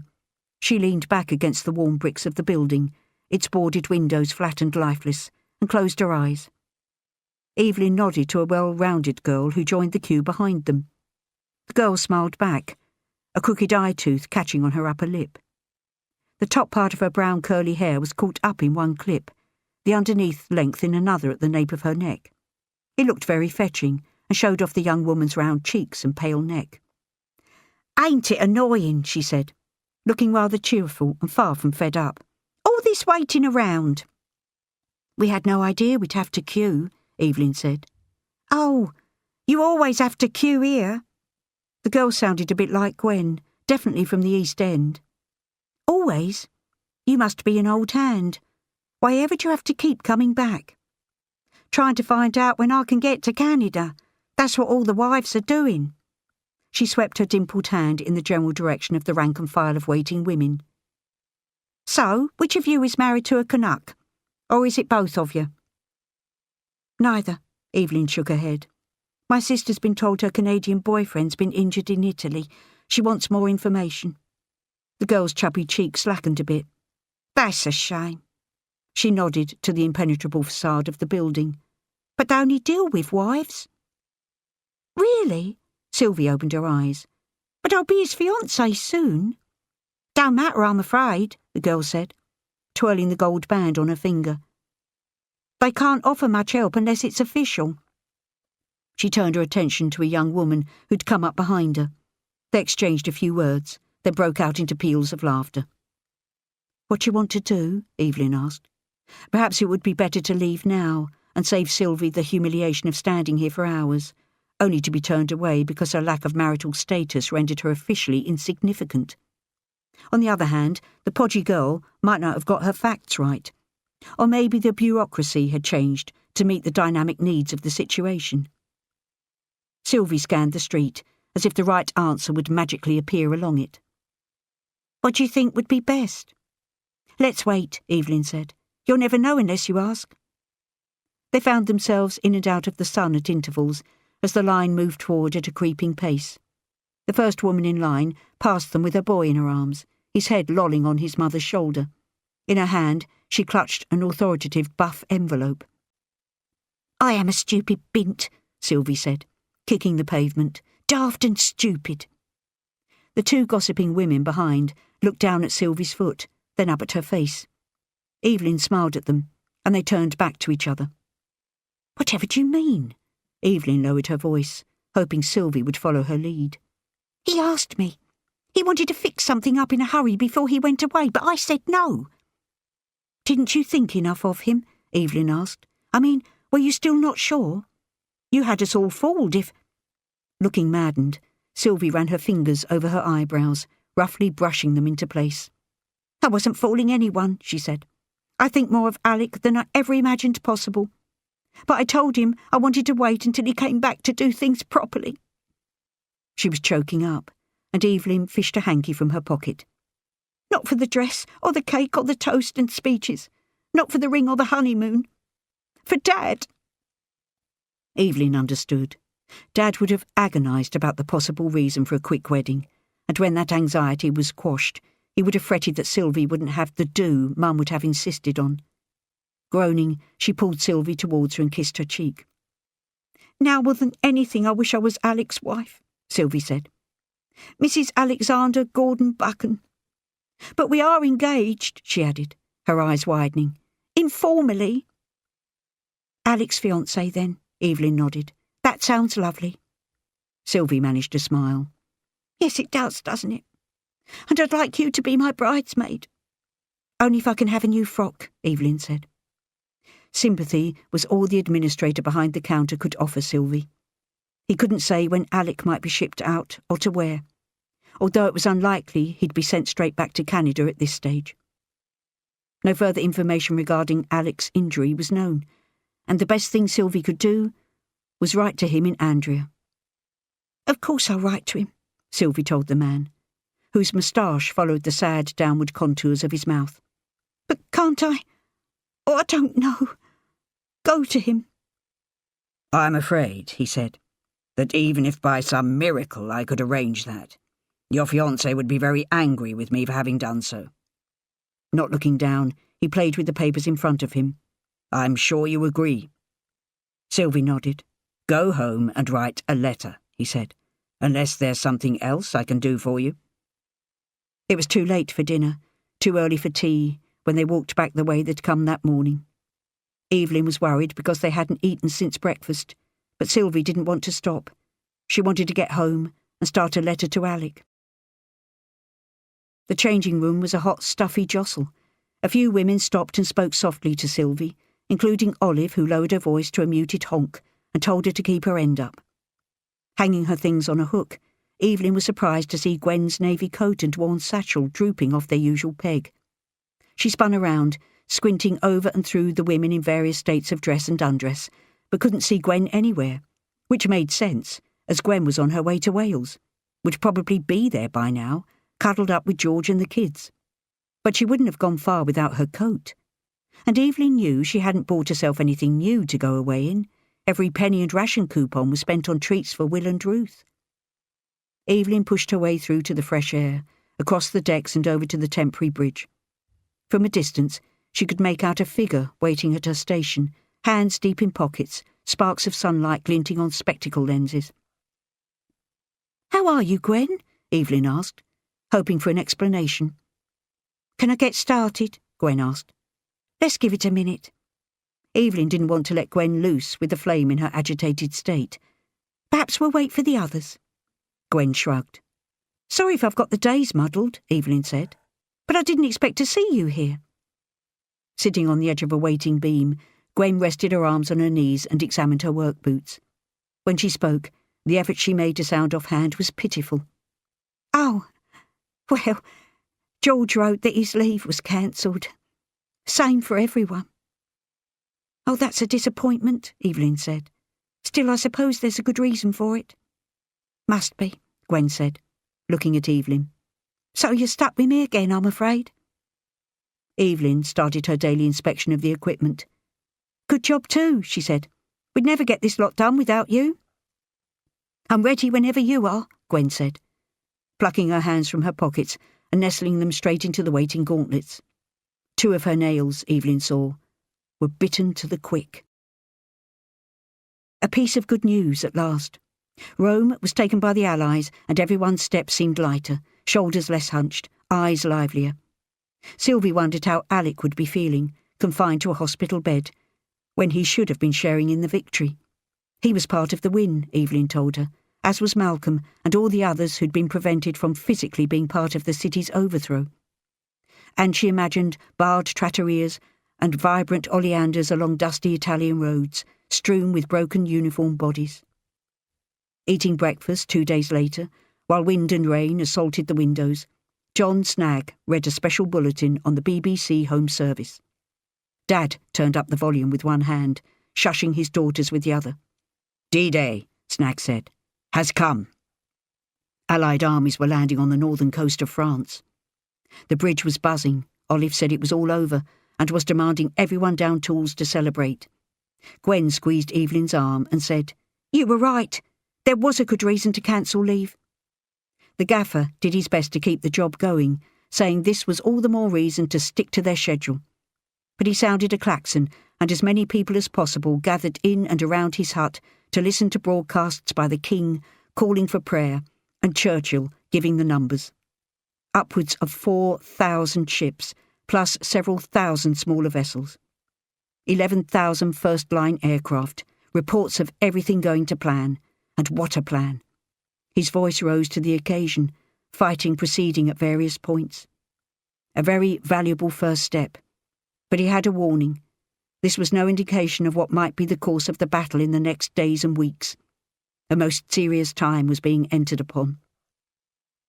Both statements were long, and straining to hear in the middle of the jostling crowd, Evelyn was elbowed in the back, her shin scraped by the toe of a boot. Next, she picked up parts of a statement read out by a drawling Eisenhower. "People of Western Europe. The landing was made this morning on the coast of France by troops of the Allied Expeditionary Force. This landing is part of the concerted United Nations plan for the liberation of Europe, made in conjunction with our great Russian allies. I have this message for all of you. Although the initial assault may not have been made in your own country, the hour of your liberation is approaching. This landing is but the opening phase of the campaign in Western Europe. Great battles lie ahead. I call upon all who love freedom to stand with us. Keep your faith staunch. Our arms are resolute. Together we shall achieve victory." The drizzle dribbling down the back of her neck, a welding iron that wouldn't flame, boiled parsnips for dinner in the canteen again, the Wes, the men who got all the best jobs, the filthy river. None of that seemed so awful now, if it really was coming to an end. It hardly seemed possible, and Evelyn didn't want to get carried away, but perhaps this once Olive was right. At knocking off time, Stan jumped out at her from behind the works entrance, his arms wide and a beckoning look on his face. The surprise caused Evelyn's hands to flutter to her chest, but her next reaction was to throw herself at him and bask in the solidness of his arms, the traces of tobacco and engine oil on his skin, the tickle on her ear when he whispered that he had missed seeing her. She drew back and took his cool face between her hands. "I've missed you too, Stanley Philip Richardson." And at that moment, she could honestly tell herself that she had. "What news?" Stan said, pulling on her sleeve. "Come on, shall we get a drink?" Someone on the bridge had suggested that same thing, and a whole crowd, with the exception of Sylvie, who wanted to go home, sit with Dad and fill Alec in on the day, was meeting at the pub. For a split second, Stan's face dropped when she explained where she was heading. Then it lifted again when she insisted he join her. Tucking her arm under his, he shone with pride as he escorted her along the busy pavement. Kids had to be dragged off the streets by their mothers when they heard the muffled drone of an approaching doodlebug. Jerry's retaliation for D-Day sounded like a motorcycle underwater, and was, Dad read aloud from his paper, the size of a Spitfire, with short squat wings, a venomous front end, flame for a tail. And no pilot, a bomb with a motor attached. They travelled singly, in pairs, in huge black clouds like furious bees. As long as you could hear them, you were all right. But when the buzz stopped, the wicked things glided down and exploded on the surface of the ground, the blast rippling out 600 yards in every direction from where they landed, causing devastation. If the guards in their chapel across from Buckingham Palace couldn't save themselves from a buzz bomb, then there was nothing for the rest of them but to run for shelter or drop to the ground, hands covering their heads. Many a blouse was ruined or shoes scuffed. One of Evelyn's favourite jackets, a deep burgundy with grey velvet trim, sustained a serious oil stain right below the shoulder. As luck would have it, an ostentatious brooch hid the damage to that item. Others weren't so fortunate. They'd been right, Winnie, Ike, and King George. It wasn't over yet. Olive got it wrong, and the elation that had bolstered them on D-Day petered out with the incoming whir of the dreaded V1s. One by one, the white crescent moons on Gwen's nails disappeared, the old fragile wounds around her cuticles opening up easily. Her skin and hair looked brittle and rough. She was troubled and preoccupied. But, like Sylvie, she didn't miss a day's work. "Any news on George's leave yet?" Evelyn asked, handing a cup of tea to Gwen during their morning break. She watched Gwen's eyes narrow and cloud over. Her hand, when she reached for the cup, was shaking with the slightest of tremors. "Oh, he's been home for a couple of days. Gone back now. Not long enough to visit the kids. That's a shame. Might you go again on your own?" "Could do, I suppose." Evelyn thought Gwen would be close to tears, but she looked past that, as if she couldn't find it in herself any longer. There was an unsettling air of resignation about her. "I'll wait and see for a while." "Well," Evelyn said, groping for something to say that might help, "at least they're out of here already. Hundreds are on the march again, desperate to get their kids somewhere safe. You must have seen them all making their way to the station, little mites with their suitcases and masks in their hands." "Yeah," Gwen said, misjudging her cup in the depression of the saucer and sending the whole thing rattling around. "My kids are so lucky, ain't they? Been out of London for years already. Away from home, miles from Mum and Dad, everything they know. Then there's Marty, Will's pal. Don't suppose you remember me telling you about him. Lost his dad a while back. Then his mum, Nan and brothers all went the same way when their house took a packet. I suppose you could say he's lucky as he was helping the butcher for a few bob when the bomb hit. Now he's back with the Gwilts in Wales." "I didn't mean it like that," Evelyn said. "Forget I said anything. It's just that I'd—" Gwen closed her eyes, but it didn't stop her looking exhausted. "I'd convinced myself George would let the kids come home with us." Gwen snorted with derision at her own naivety. "But now—" "Maybe it won't be for much longer," Evelyn said. "It can't be. Only yesterday Dad was saying—" Scraping her chair back and pocketing her fags, Gwen said, "Sorry for going off at you." Watching her scuttle through the door, Evelyn wondered where she would go to hunker down now. Her old hiding place was gone, built into the new contours of the bridge. Chapter 14. August to November 1944. Gwen. For the first time in years, George had used his pet name for her, but the moment was blighted by the rigid edge of frustration in his voice. "Don't be ridiculous, Gwenny," he'd said. And he was right. She was a ridiculous woman. Idiotic even, her base stupidity and embarrassment. There was no visit to Wales, and nor would there be. No snug family reunion. No point, George had said. He didn't need to say anything else, but she knew that what could have been a happy occasion had been tainted and spoiled by her mithering. She'd ruined things yet again. Kids who'd never been sent away, and those like Marty, who'd come home to London, were being evacuated again. Another mass exodus was underway, and here she was, pleading with George to allow Will and Ruth to come home. Her foolishness beggared belief. Silently, resentment in his every move, George filled the coal bunker, trimmed the wicks, washed the windows with newspaper soaked in vinegar, tightened a loose catch on the meat safe. Then he gathered his things together and clicked the door behind him. A minute later he was back, kissing her face without any other contact between them. "Everything'll be all right," he said. "It'll be over soon." She couldn't bring herself to respond. If she had, she would have said something rude like, "Now who's being stupid?" This was never going to end, not even when it was over. It had taken Gwen weeks to make the final decision to sort Johnny's things, and what a terrible waste of time that had been. The way it all turned out. Betty had rolled her sleeves up when Gwen announced she was ready for the big clear-out. "Good on you, love," she said. "Len might be able to find a tin of leftover paint somewhere, and we can freshen up the walls. Take that old rug out the back and pretend it's Hitler. Beat the hell out of it." It wouldn't have been possible for her to face the job if she hadn't believed Will and Ruth were on their way home soon. It would have been heartbreaking for them to go straight back into a room filled with things that dumbly shouted their dead brother's name. Carrying a bucket of water, rags, a cake of carbolic, and a scrubbing brush, she and Betty pushed the door open together. A layer of dust, the work of the hit 3 years ago and the passage of time since, flew up and settled back on the surfaces again, unused to the disturbance. The blackouts were pulled closed, so the room was a uniform grey amongst darker shadows. It smelled, too, of unaired clothes, socks, shoes, sleep, and sticky finger-marked books. And somewhere underneath it all, the musty sweetness of her kids. All 3 of them, pulling a face and wafting a hand in front of her nose. Betty pushed the curtains aside and lifted the sash before Gwen could stop her. Air streamed in, and the elusive bouquet slipped out. To start with, they made 3 piles.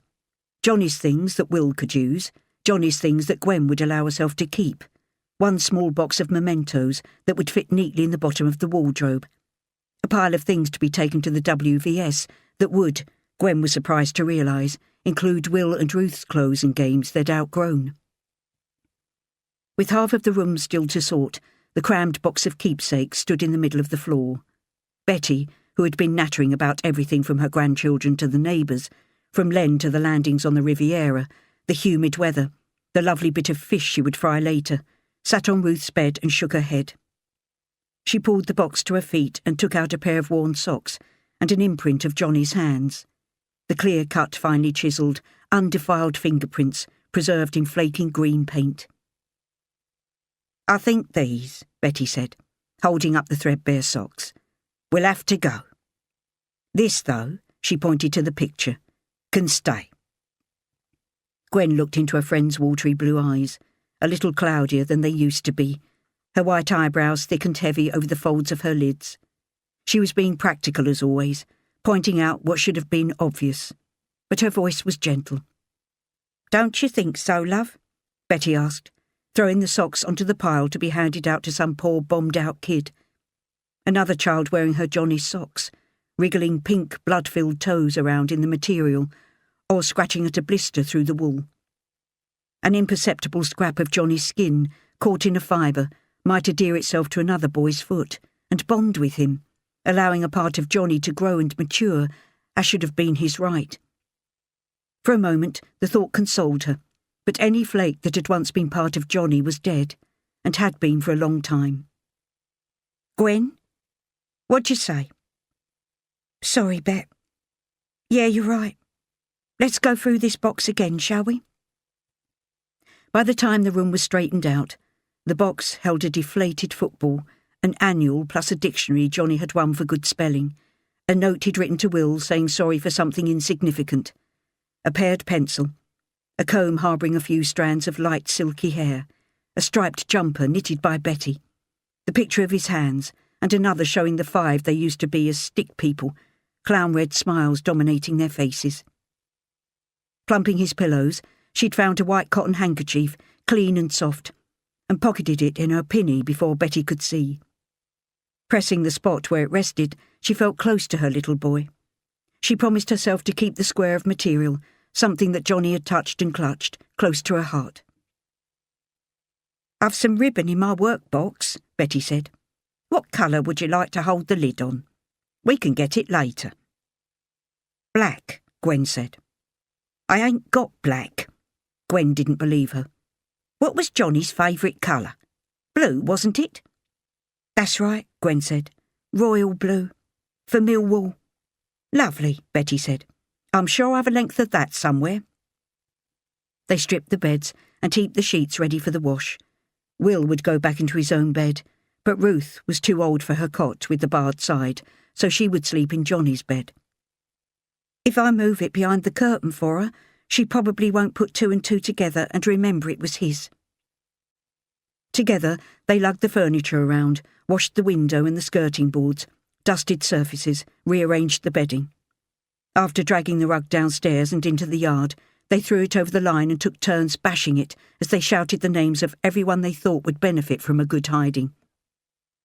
Now the room was shut up, gathering dust again. When the kids were allowed to come home, she'd have to clean and rummage through a second time. Perhaps by then she would have to get a shaving brush and hair oil for Will, hang a suit behind the door for him. As for Ruth, she'd be in need of women's undergarments and stockings, lipstick, a pot of rouge. That was even supposing they'd want to come back. And why would they? More than likely they'd have Welsh sweethearts and thick accents and be accustomed to the fresh air and open countryside. It didn't bear thinking about, all the lost years, the time that could never be made up. Gwen was convinced that George stayed away even when he could be at home. She listened to the wireless, read the paper sometimes. She knew what was going on. Troops were advancing across France and Belgium. Paris was liberated, Antwerp captured. Personnel had to be ferried to and from Portsmouth, Southampton, Dover and Plymouth. And his permanent posting had been shifted to somewhere on the south coast. So he said. She wondered sometimes if he had another woman, maybe the greasy unkempt landlady he'd aped to make her laugh, or a blousy blonde barmaid. It could be a young widow or the wife of one of the uniformed men he drove to the port. She wouldn't be surprised, looking the way she did. The hair dye she'd used a couple of times was out of circulation and she couldn't be bothered to search out an alternative. Grey roots no longer just showed through at her parting, they covered her entire head of hair. What she glimpsed when she happened to catch herself in a mirror or shop window made her turn away before she could undertake a thorough inspection of her reflection. She preferred not to see what those irreclaimable years had done to her. She told herself she should make an effort, but couldn't get past thinking to doing. The same lack of energy pertained to George and the affair she'd created for him. It should hurt her to imagine him heaving on top of the tart, whoever she might be, sweating and losing control in his ungainly, boyish, endearing way. The same thoughts that would have driven her to madness 5 years ago, making her pull George to her by his ears or the hair on his chest, until she was satisfied he'd never think of anyone else, now passed through and over her without the slightest change in emotion. Let her have him, this fantasy woman. It saved him from bothering her, which he never did. Some mornings she woke acutely aware of herself and her place in her surroundings. Colours, sounds, shadows. The piercing shrieks of buzz bombs. The smell of powdered dust, falling plaster mixed with the musty odour of rotting leaves. Sharp, crackling air, smouldering wood. The intensity of those things was heightened, reminding her of the time she'd had influenza, but now there wasn't a cough, no fever or chattering chill. So powerfully did she feel her aches and pains that, lying in bed, she thought of herself as nothing but a sack in which to carry them around.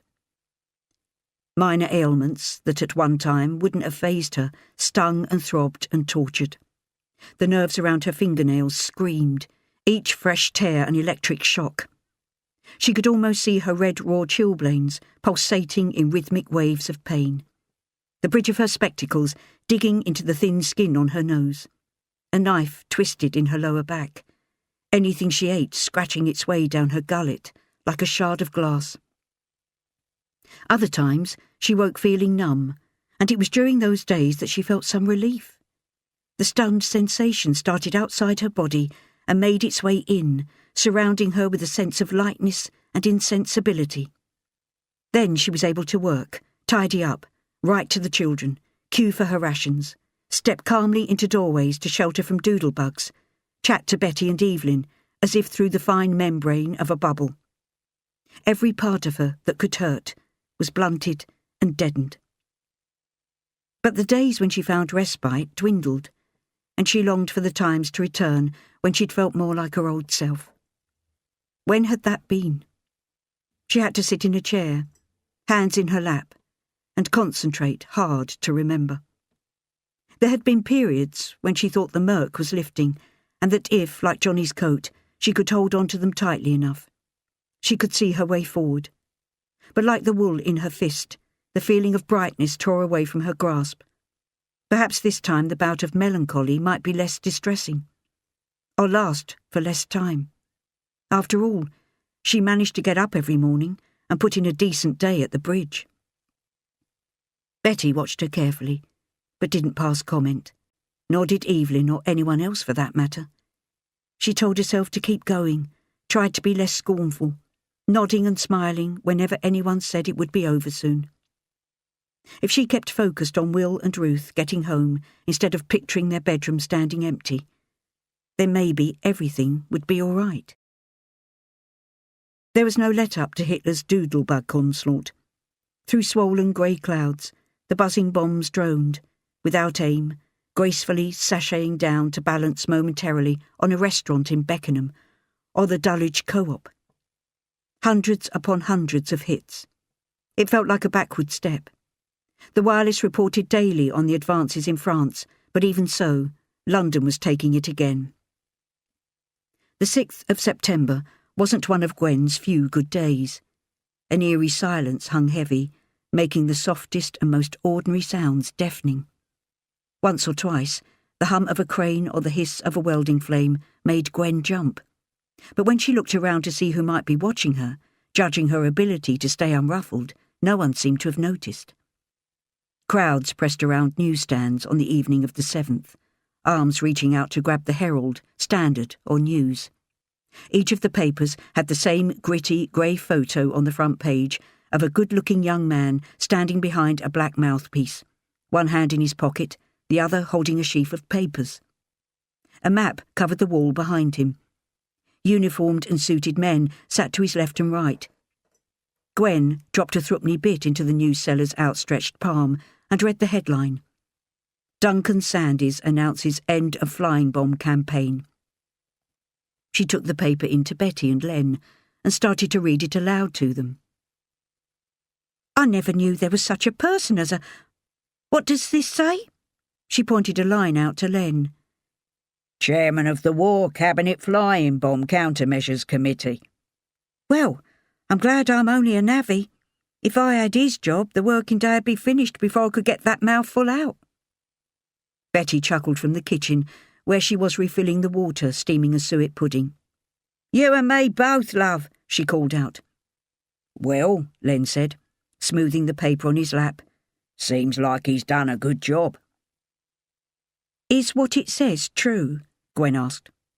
Heard it on the wireless too, More than once, Len said. What the man said is right here. Except possibly for the last few shots, the Battle of London is over. We'll listen when it comes on again later. How could that happen? Gwen asked. How could that happen? Len repeated the question, sounding amazed. We're better than them Jerrys, he said. It's as simple as that. Our lads are kicking down their dirty little launching sites over there, and our barrage balloons and ACACs are doing their bit over here. Put that paper down, Betty called from the kitchen. Duff's up. Gwen took the paper from Len, folded it and put it in her work bag. She might have another read of it later to see if it was as simple as Len said, although she'd be surprised if it was. Nothing else was that easy. The following day, Duncan Sandy's words were proved true. There were no sirens, no warnings, no rumbling drone or cutouts before an explosion. There seemed to be a collective intake of breath and then a sigh, as natural and unhurried as the breath of a peaceful, sleeping infant. The lack of bombing was easy to get used to. Taking the void for granted, dinner and break times were filled with chatter about other things, as if Sandy's statement had given them licence to be jolly again. If only the battering rain could be dealt with in the same way, Gwen thought, hanging her sopping things up to dry in the kitchen. She had tiny bits of leftovers to use up: potato, onion, carrot, bacon rind, flour, powdered milk. It was her turn to get something together for Betty and Len, which would help them as they'd be tired when they came in from visiting their daughter-in-law. She'd settled on a flan, if she could eke out the last crumbs of cheese. Opening the gas tap, she lit a match and bent over the oven door. From somewhere high above, there was a double crack.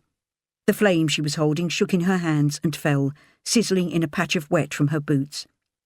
For a moment, she was back in the Anderson, all 3 children clamouring around her, watching for the candle to be lit. In the whistling roar that followed, she managed to stop the gas.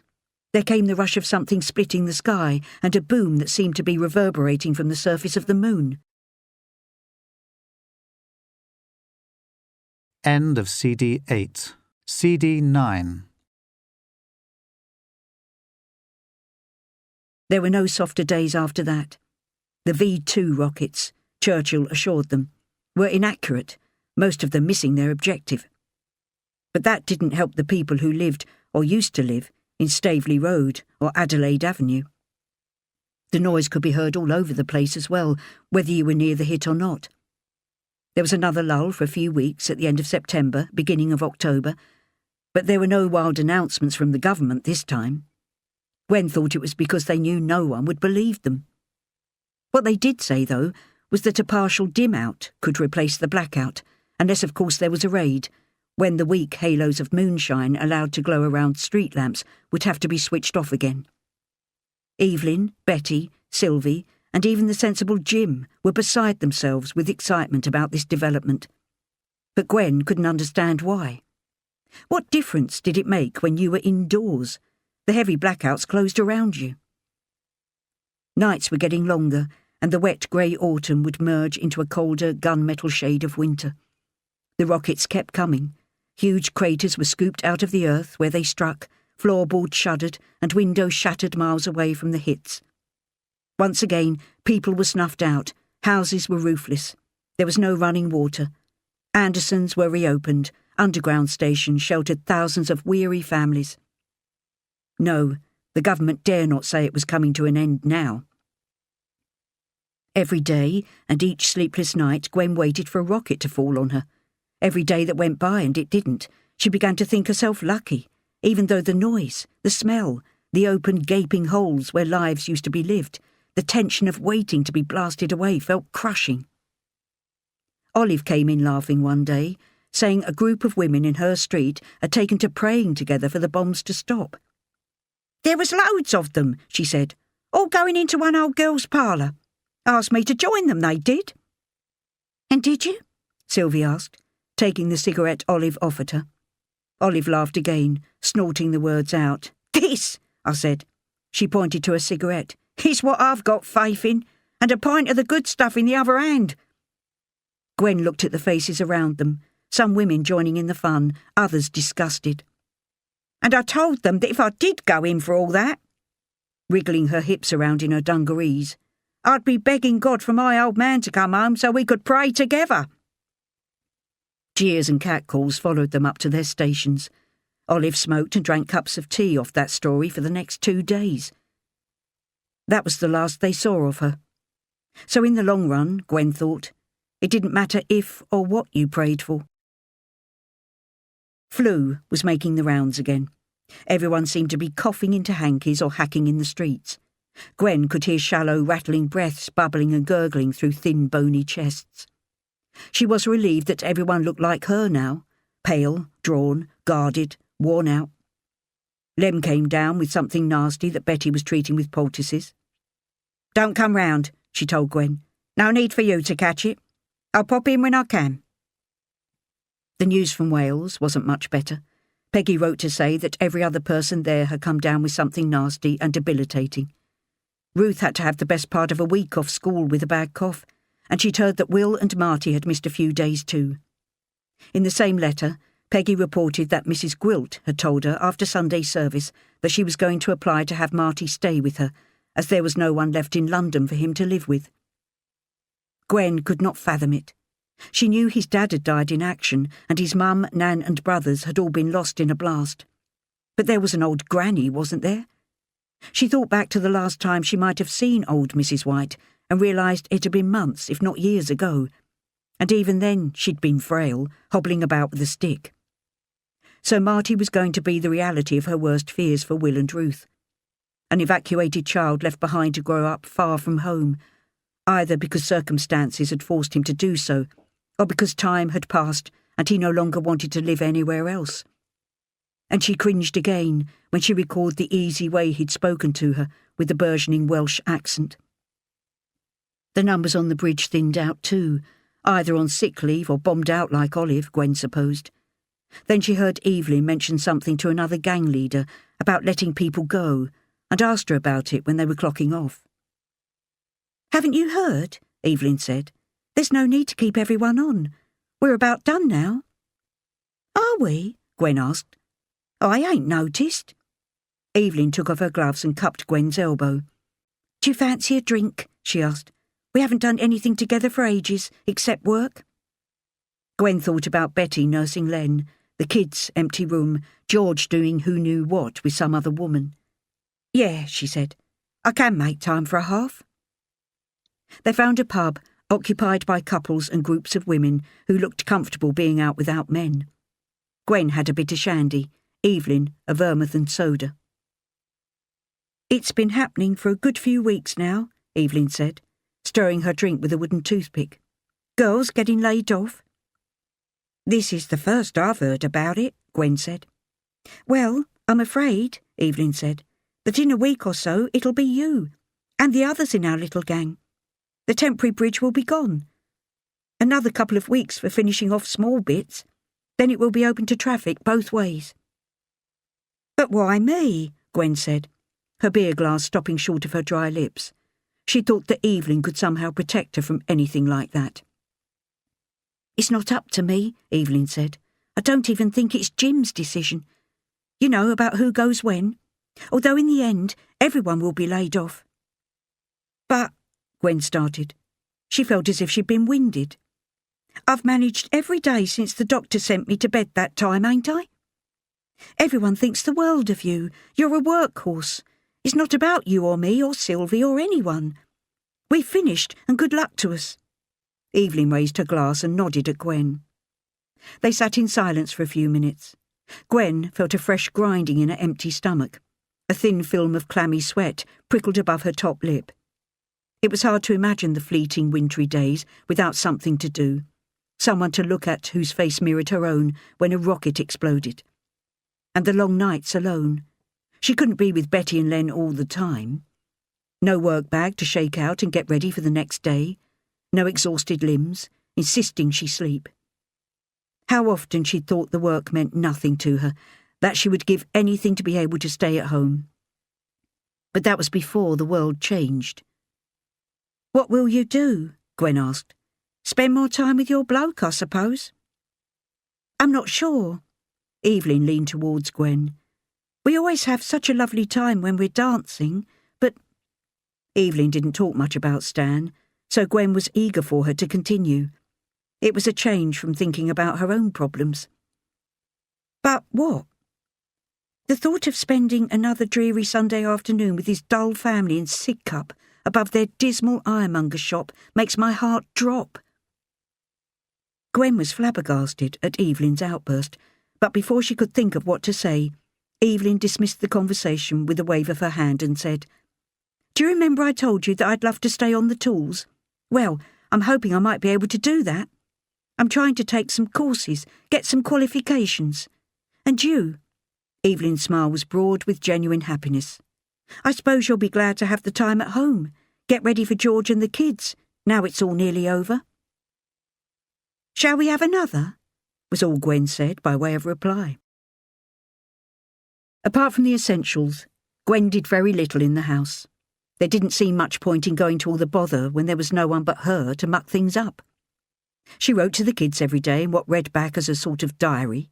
She tried to make it sound exciting, but soon found herself running out of ways to write about going to the shops, boiling a kettle, setting a fire, sitting with Betty. Betty thought it would do Gwen good to tag along when she helped out at the WVS once or twice a week. So one afternoon, when Len was sitting in his chair, a blanket around his knees, Betty dragged Gwen to the local headquarters. The rain hadn't stopped since the summer. The only difference was that now it was icy instead of warm, and stabbed at their cheeks like cold darts.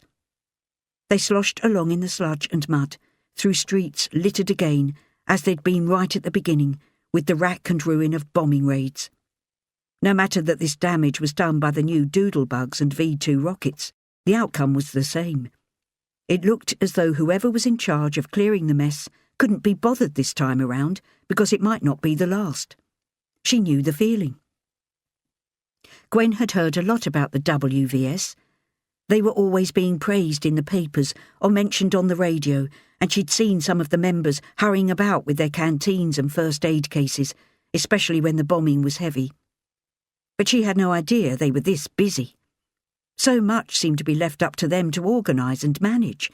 Steam surged from an urn, and row upon row of cups were being set out by the women minding it, a tatty line forming close by. Behind them, another couple of ladies were washing plates and mugs in a bowl, passing the items to another woman to dry and stack. The pile of unwashed crockery was being replenished from boxes carried in from the street. Saucepans wrapped in tea cloths to keep them hot, bowls of potatoes and veg, pudding basins handed over at the door from women in overcoats to women in pinnies. From underneath the curtained-off area, Gwen could see the legs of beds and nearby a mountain of sheets, probably waiting to be washed and replaced. All manner of seats and chairs dotted the room, all occupied by people who looked shell-shocked. The women were tending to all this and more. Taking down names, wrapping blankets around shivering shoulders, scrubbing, sorting, carrying, fetching, peeling, counting bandages. The basement hall was lit up like Christmas, and Gwen trailed around after Betty, shielding her eyes. She couldn't bear the composed hum. It was abrasive and made her feel on edge, her nerves jangling. The subdued, ordered hubbub jarred, the efficient, confident women irritated. She reminded herself of how uncomfortable she'd felt when she started on the bridge, how strange and looming the machinery had been, the grinding, rasping, metallic sounds foreign and menacing. If she could get used to that situation, one she never thought she'd find herself in, or miss now she was no longer needed, she must be able to settle down into this more domesticated, familiar environment. But it was too exhausting to make the effort.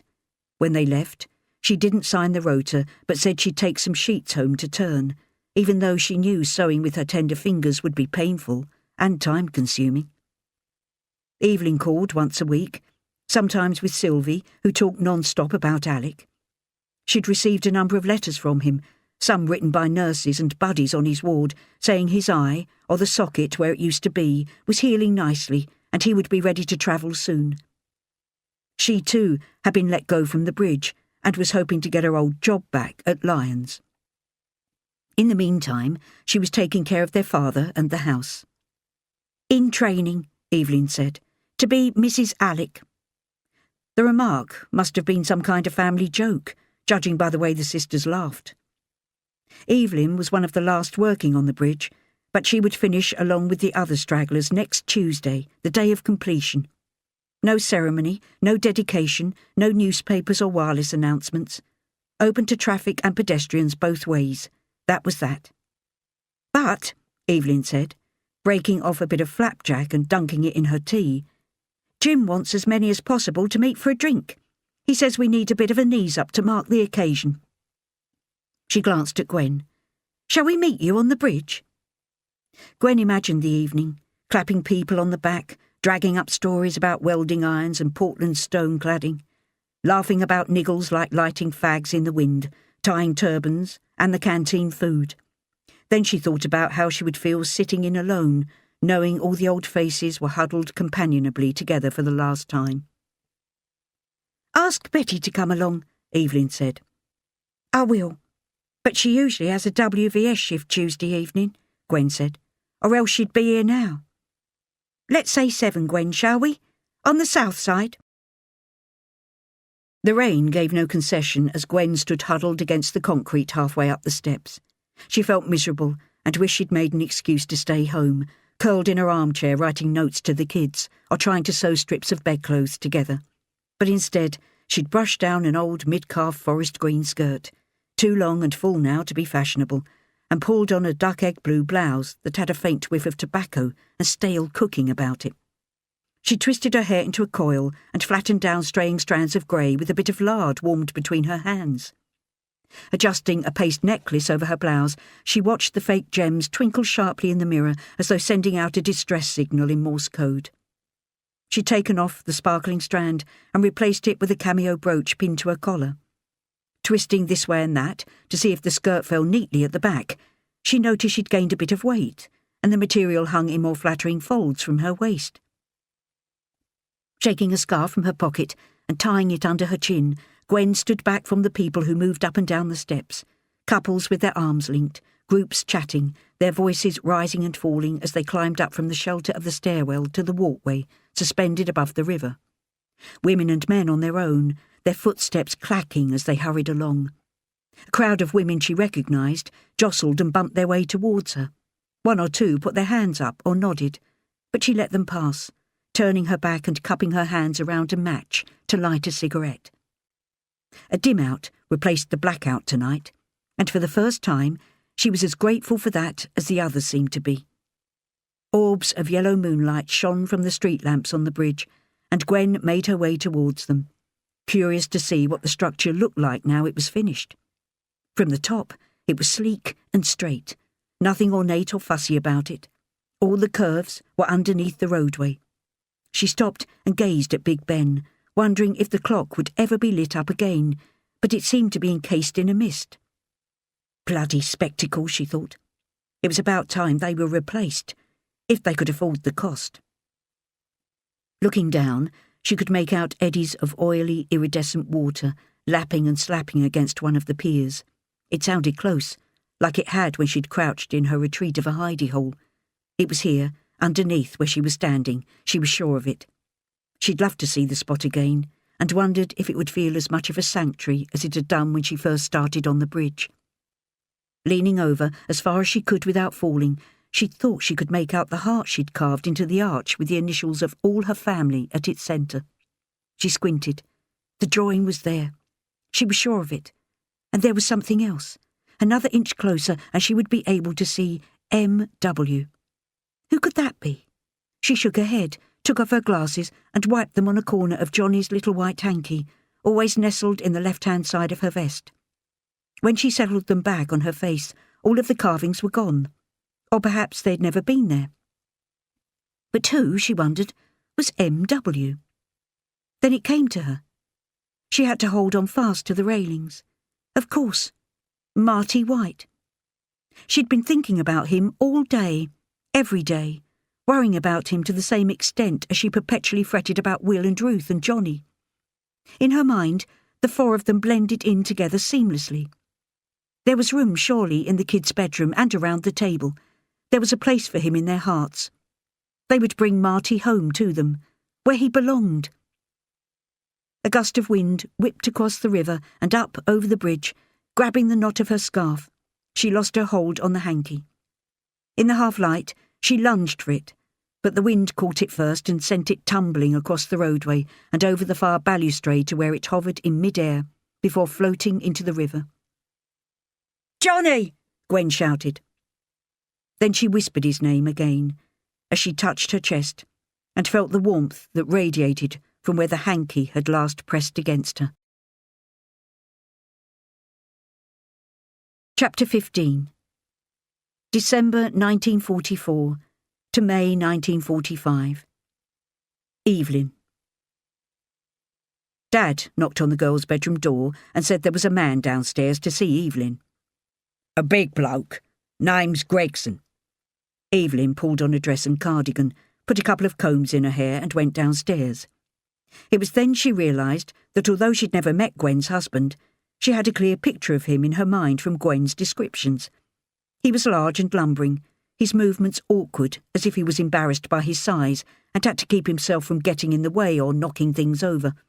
He was good-looking, or had been, but not as handsome as Gwen had thought. The fault of time or circumstances, or the optical illusion of love. "I'm sorry to bother you, Miss Draper," he said, standing in the middle of the sitting room, turning the hat in his hand round and round like the pressure gauge on a locomotive. "Gwen asked me to call." Evelyn felt her stomach turn. "Is she all right?" she asked. "Yeah." He put up his meaty hand to stop her thinking the worst. "Ain't nothing to worry about, for once."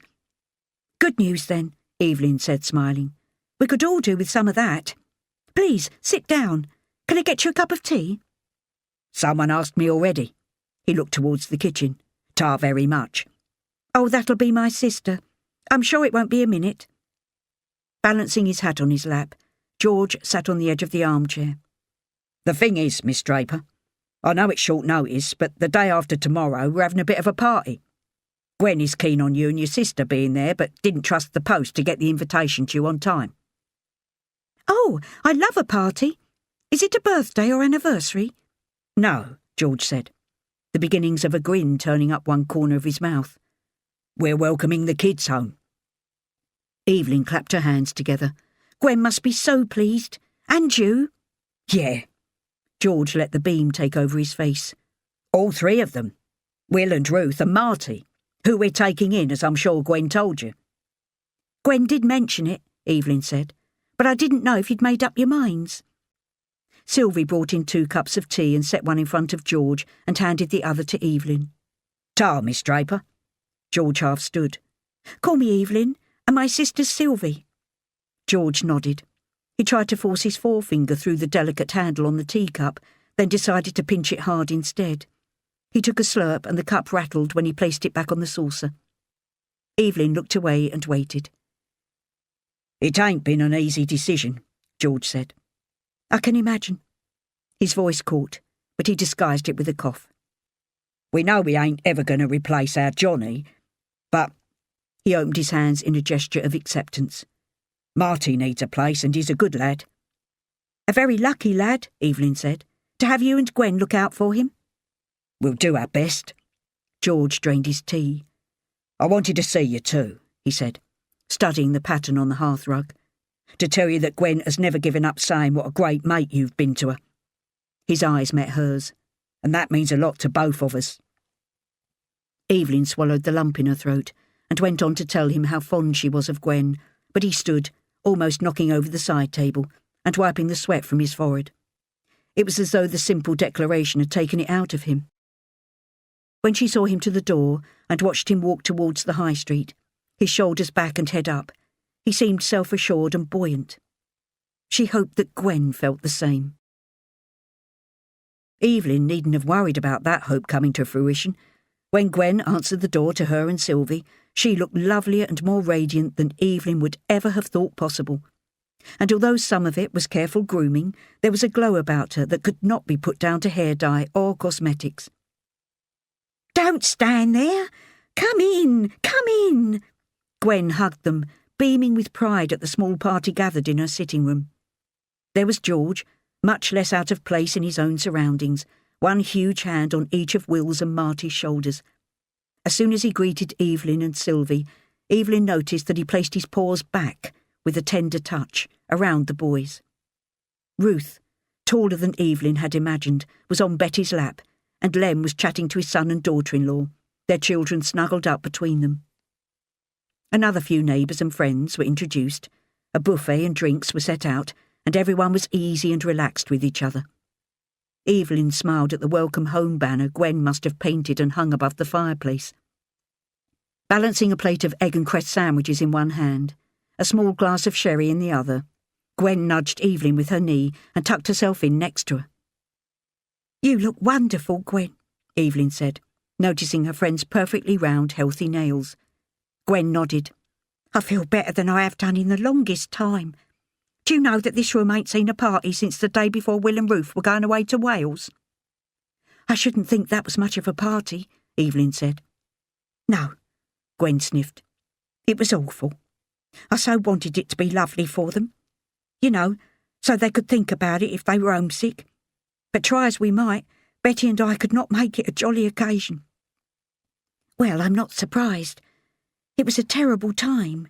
But," Evelyn squeezed her friend's hand, "look at you now."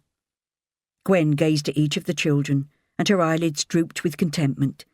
"Yeah, we done the right thing for Marty, and for us. We ain't never going to forget our Johnny, none of us. I ain't going to let that happen. But it does seem that some kind of happiness can still be had." Gwen glanced back at Evelyn. "Don't you think?" At that moment, George called to Gwen to join him and the children, who were laughing at a story in a comic. Evelyn watched them huddled together over the page for just long enough not to seem rude. When Gwen broke away to bustle over cutting the cake, she and George mirrored smiles that were for each other alone. When it was time to leave, Gwen and the children saw Evelyn and Sylvie to the door. Promises were made to keep in touch, which Evelyn knew they had been through too much together not to keep. Pulling Gwen to her, Evelyn whispered in her ear, "You're right. There is still happiness to be had. And you found it." Auschwitz was liberated. She and Sylvie watched the sickening, sorry sight in the cinema and walked out in silence before Vera Lynn and Donald Stewart could start singing and dancing their way through the main feature. The Allies won the Battle of the Bulge, crossed the Rhine, and razed Dresden. And Sylvie married Alec in a small, quiet ceremony. She wore a dusty pink suit, pinched in at the waist, and trimmed in ocelot fur she'd taken from the collar of an old coat, a pair of shiny brown heels, and real silk stockings. Her freshly permed hair was pinned behind one ear, the other side skimming her cheek. Stan had provided a silver horseshoe from his father's shop, which Sylvie decorated with roses and dangled from her wrist with pink ribbon, and her beautiful smile was framed by crimson lips. Alec wore the uniform he filled out a little less well than before he'd been mobilised to Italy, his hand clutching Sylvie's through the crook of his arm after they said their vows. A photographer took 2 snaps when the sun shone briefly between downpours outside Wood Green Registry Office. One of the couple with confetti cascading around them, the other of the entire party of 11. In both of them, Alec turned his head so the eye patch he wore over an embroidery of crisscrossed scars wasn't on display. Sylvie hadn't flinched the first time she'd seen him after his injury, too delighted with having him back to bother. And when she spoke about the mutilation, it was with clinical detachment. How the eye couldn't be saved, the damage and immediate treatment he'd had that left it in such a mess, further procedures he might be able to have in Canada. The patch helped, but one morning Evelyn walked into the kitchen while it was on the side and Alec was bathing the wound. It took everything she had not to show how repulsed she felt, if just for a minute. Alec had fumbled for the black pad, but Sylvie said, "Don't worry, love. Evelyn doesn't mind, do you?" Evelyn shook her head. "No, of course I don't," she said, although she wasn't so sure. He replaced it quickly, despite the reassurance, but not before she'd seen the inflamed pink socket as raw and sore and squelchy as an oyster, having rolled sand around in its shell for months. Little puckers and rough stitch marks surrounded the taut, shiny skin. Pulled down on the outer edge, as if he'd had a bout of dropsy. There was another thing, too, that was different about Alec. Evelyn had been trying to get to the bottom of it for weeks, concentrating on what else might be missing. Now, in the upstairs room of the Three Compasses, where Dad had arranged the wedding breakfast, it came to her. The difference wasn't in what else he'd lost, but what he'd gained. He still laughed in the same joyful way, his shoulders shaking, his hands holding his stomach, rocking down and back with mouth wide open. He was as playful, if not more so. But now, he interrupted a little less frequently, content to give others a chance to be witty or have the last say. It no longer seemed that he felt he had to fill every silence or shear off the ends of serious conversations with a clever quip to ease the atmosphere. He listened with interest. There was a tender patience and understanding about him. His empathy was deep and sagacious, his responses more insightful than men much older, but his capacity to accept, dismiss and move on seemed to allow him to view the world as new and enthusing. For months they had saved ration coupons and begged, bartered or borrowed from neighbours and friends for handouts so they were able to enjoy pork, crackling, apple sauce, mashed and roast potatoes, carrots, peas, cauliflower and gravy. There was gin and beer, sherry and port, speeches inducing all manner of tears. Evelyn thought Alec consumed it all as a man hungry for what could have been denied him. After a weekend's honeymoon on the Isle of Sheppey, Alec had to report back to Aldershot, where he had a number of medical appointments, before being shipped to Glasgow to wait for his passage home. So Dad and Evelyn took Sylvie to Euston, where she told them they would have to say goodbye.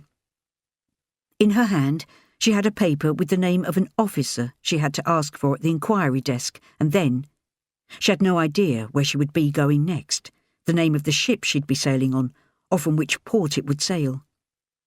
They lingered with Sylvie as long as they could, asking her to check she had her papers, if she had enough money for a meal, her passport, asking her to write soon.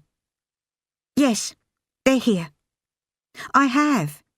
It's in my bag. I will. You too.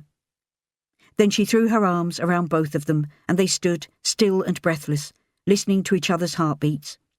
Evelyn took Dad's arm, and they walked away, turning to back kisses back and forth, waving until the last finger of Sylvie's hand was out of sight. The journey back to Maze Road was grim. Evelyn and Dad linked arms while they walked to the underground, pressed themselves tight against each other in the first available seat they could find, interlaced their fingers and squeezed their hands together. Evelyn felt as if she needed to hold fast to Dad, her anchor in a turbulent sea. She supposed Dad was feeling the same.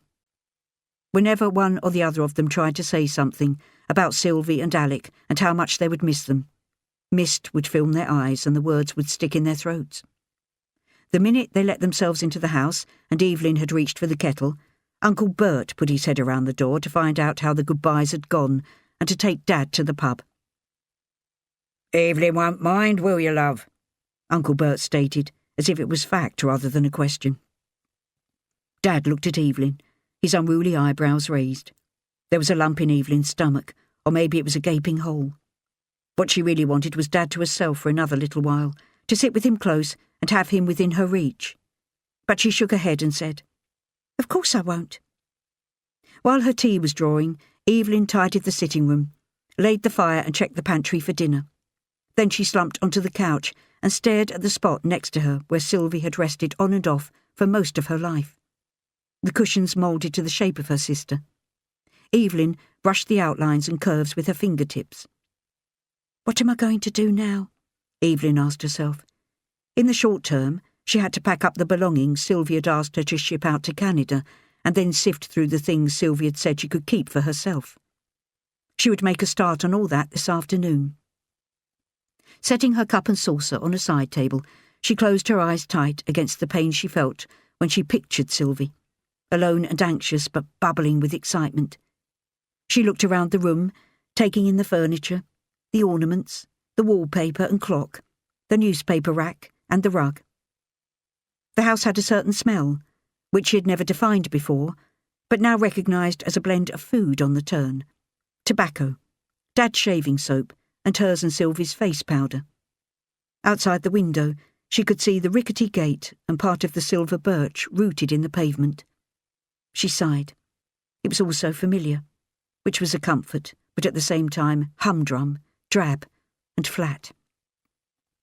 She asked herself, with a jolt of surprise, if she begrudged Sylvie her adventures, and yes, was the conclusion she came to. Of course, not Sylvie as a person. All she wanted for her beloved sister was a happy life, and whatever that entailed. But she was envious of all the new things Sylvie was on the brink of experiencing. To each their lot, she reasoned with herself, but that thought only made her feel worse. She took a deep breath and gently pounded her fists on her knees. Sitting around and brooding would do her no good, she knew that, and there was only one person who could get the life she wanted, and that was her.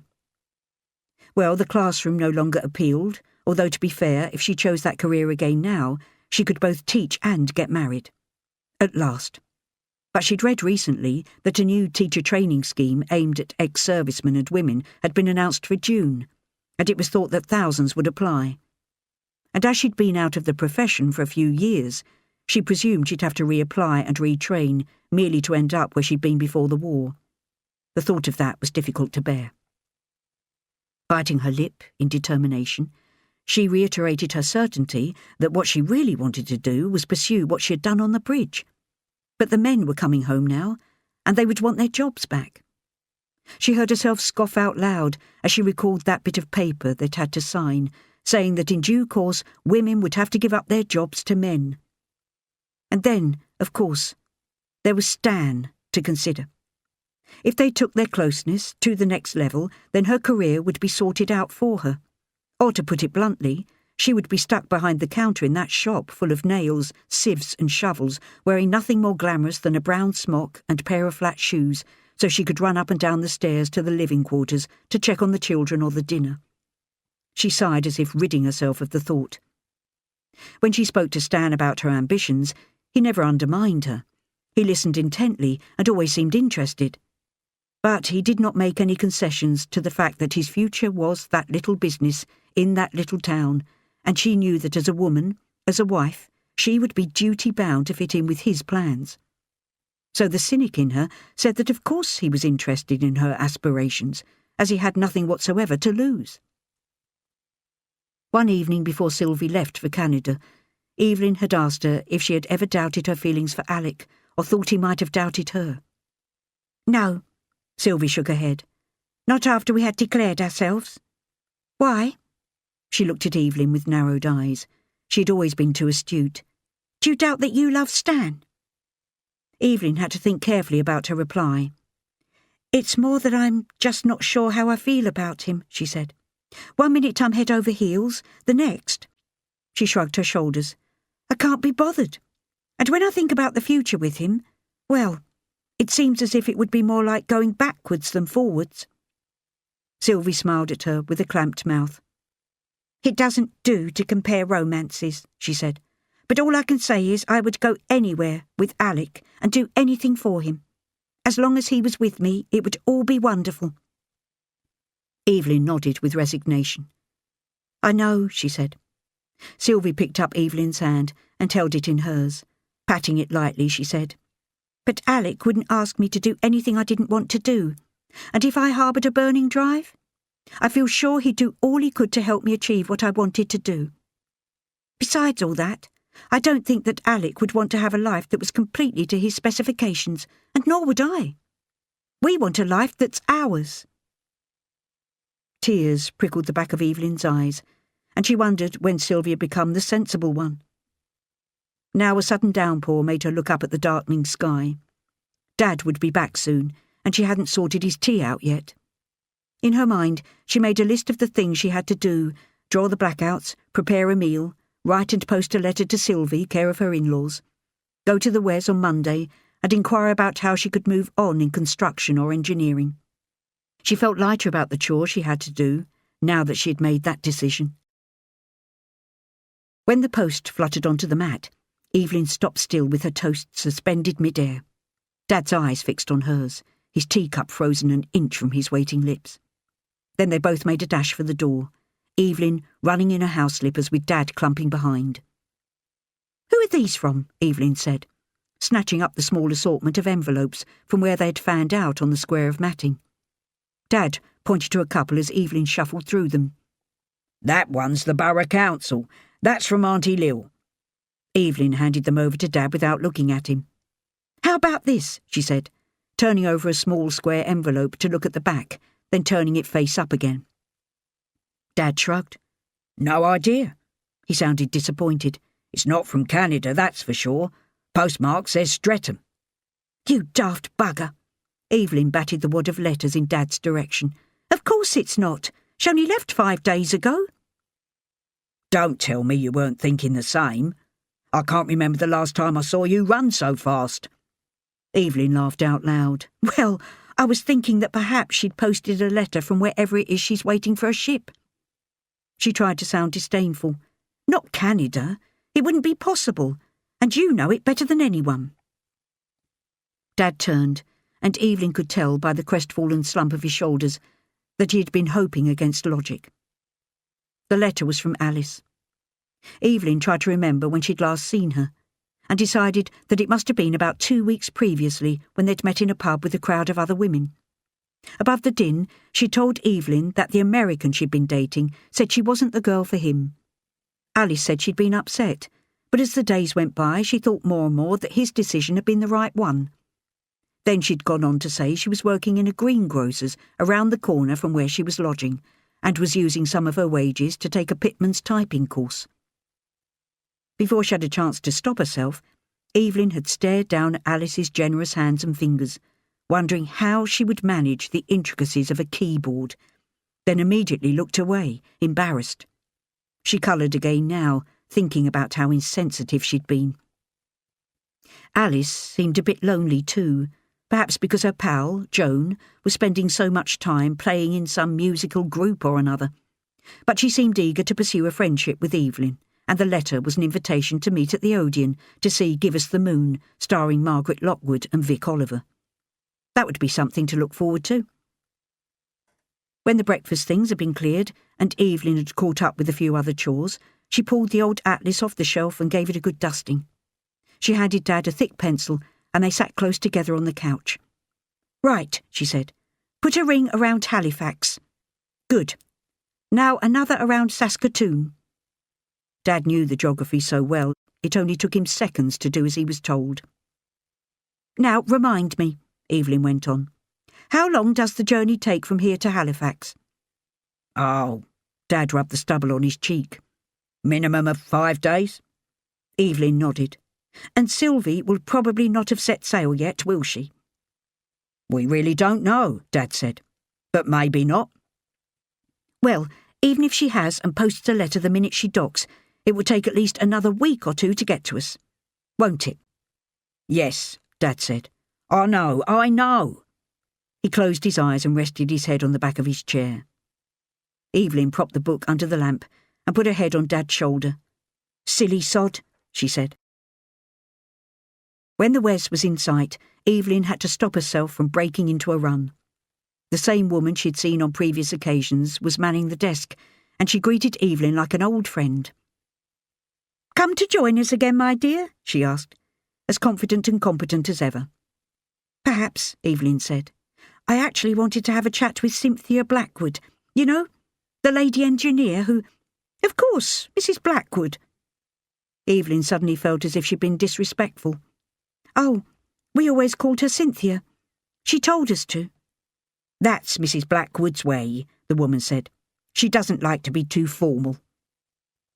Evelyn gestured to the area behind the reception desk. Does she have an office here, and might she be available? The receptionist placed both her hands on the desk and shook her head. I'm afraid you're out of luck, she said. Mrs. Blackwood has been seconded to the University of Kentucky. She'll be back at some stage, but we don't know when. Another woman crossing the Atlantic. Evelyn was aware that the same pale green shade of envy was washing over her as it had done when Sylvie left for Canada. Can anyone else help? Evelyn wasn't sure if she wanted to attend lectures given by anyone other than Cynthia, but told herself that she shouldn't dismiss any opportunity. I wondered if there were any other courses going similar to those taught by Cynthia. Ah, well, we're trying to find a replacement, but— the woman's mouth turned down at the corners. It's proving to be quite difficult, as lady engineers are few and far between. Then she smiled again. We're waiting desperately for the likes of you to step up, my dear. Evelyn could feel that smile she gave in return was thin and like a projected career, really not worth waiting for. There is someone named Mrs. Beryl Platt who will be giving a few talks about mechanical engineering. Any good for you? I suppose I could attend one and see. The woman nodded her head. Mrs. Platt is one of only 5 women to gain a title of degree in mechanical engineering from Cambridge University and has been working at a test flight department in Bucks. Now the veil of jealousy descended on Evelyn in dark, heavy waves, and she was tempted to put her forehead on the desk and weep. So you see, the woman went on, it is possible. If Cambridge is not for you, the Imperial run a civil engineering course that women can attend and have been able to do so since 1898. She expects me to think that's a marvellous achievement, Evelyn thought. But she concluded that the universities, the government and the institutions that limited half of the workforce should be thoroughly ashamed of themselves. When she left, she had a new membership card for the year, so she felt as if the journey had not been wasted. But that had put a dent in her dosh for the week, so there was no possibility of paying for either Cambridge or the Imperial, if by any chance they would consider her. Perhaps there would be something at the employment exchange for an old construction hand like her. If not, she would have to take whatever was going.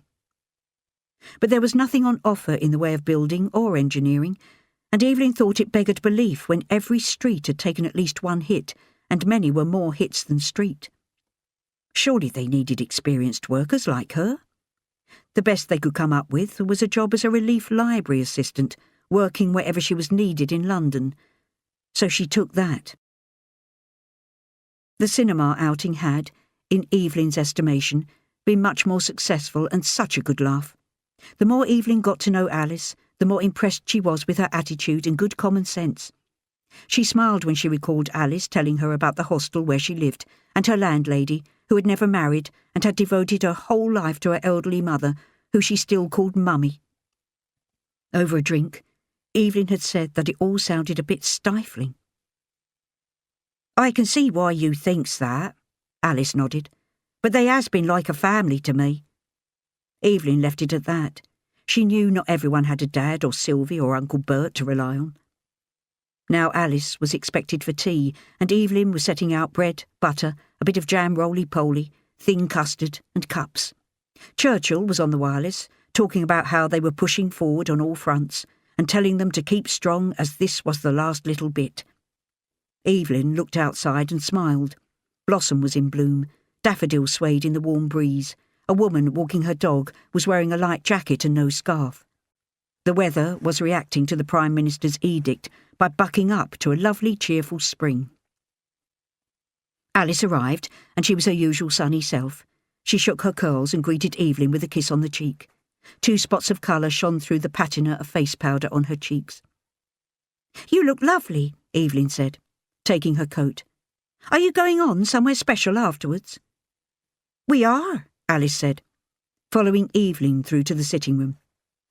Evelyn thought she might have forgotten an arrangement they'd made last time they met, and hoped that if she had, it was dancing. She and Sylvie had never had that last night out that they'd promised themselves. No, she shook her head. She would have remembered that. Are we? Evelyn asked. That's if you doesn't have any other plans, Alice said. No, Evelyn answered. But what were you thinking of? Listening to Joan's jazz group perform. Alice twisted her hair around her finger and looked hopeful. I don't really like jazz, Evelyn said, thinking about the endless pieces of noise that sounded no more like music to her than cutlery being thrown on the floor. I doesn't either, Alice said, but I thought it would be something to do, and not many people go to listen to Joan. You know, just for her. Evelyn felt as if she was being bulldozed into something she didn't really want to do, but she couldn't say no now. She cut the roly-poly and poured the tea. "You're right, Alice," she said. "If nothing else, it will be something different to do." Alice beamed one of her smiles that pushed up her already round cheeks, and Evelyn could tell that Dad was taken. At last, a letter from Sylvie. Dad and Evelyn jostled to tear the envelope open, then both stood back, not wanting to ruin the precious letter inside. They read it together in silence, then took it in turns to read it aloud to each other. 7th of April 1945. Dear Evelyn and Dad, I'm writing this sitting in what used to be the lounge area of the Nellie Wallace when she was a cruise liner. That's not what she's actually called, but the crew refer to her by that name with real fondness in their voices, like they're talking about a sweetheart or young child. So it's caught on.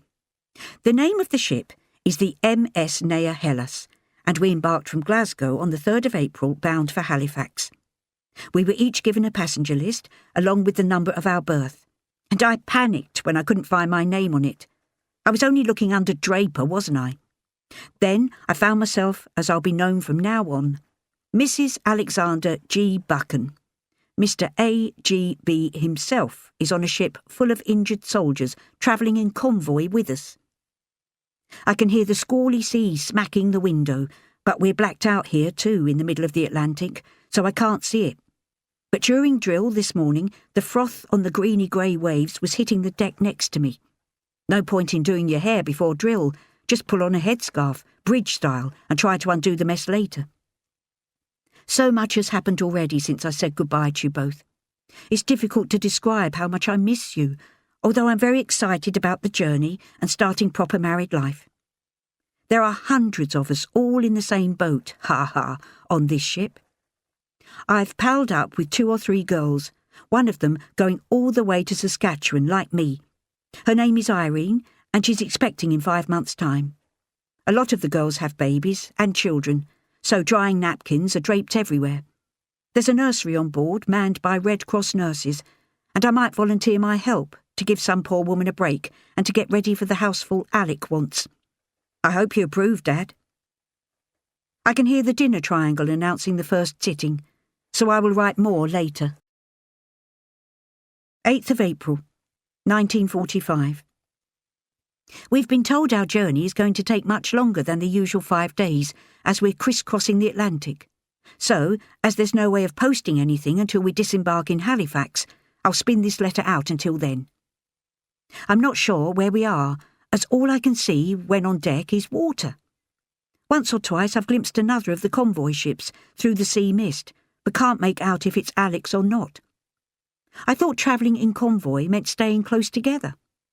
I do wish I could see him, but I can only imagine him looking out across the waves for me as I look for him. Thank goodness for Reen. We seem to be almost the only ones left not heaving with seasickness. In the next cabin there are 4 women, 4 babies in carrying cots and a 2-year-old. All the grown-ups are sick.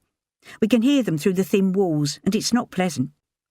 I suppose they were too unwell to attend drill today, but that didn't stop 2 of the ship's officers rapping on their door and demanding to know why they weren't on port or starboard or whatever for lifeboat practice.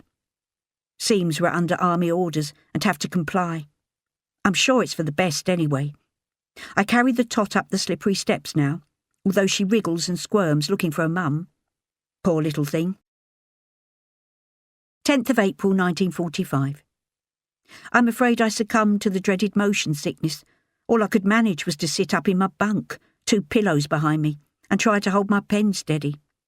I wish I could describe it to you. It's nothing like anything I've had before. Serves me right. Reen and I were in the habit of pooh-poohing all the women staggering about with paper bags in their hands, looking as ashen and washed out as the underside of a boat, even though we could see how ill they were. I felt so bad that instead of going to all the trouble of avoiding torpedoes, I wished the captain would locate a few and steer straight for them. Put us all out of our misery. I felt a bit better after boat drill, but came straight back to bed and then felt worse than ever. Next thing I knew, Reen came to my cabin. I thought I was robust, but she must be made of stern stuff to be up and about on this sea in her condition. She pushed past me and came right in, making herself comfortable on my bunk. "Put these on," she ordered, handing me my skirt and jumper. I tried to take them from her, but fell back onto the bed instead. She pulled me forward and helped me drag on my clothes. "The thing about seasickness," she said, "is if you give in to it, you feel worse. It's the deck for you." She steadied me through the corridors and walkways, and you know, she was right. After I'd heaved up my guts over the rail, fodder for King Neptune, Reen called it, I did feel better, and have spent most of my time up here during the day, either walking or sitting on the deck with a blanket around my shoulders.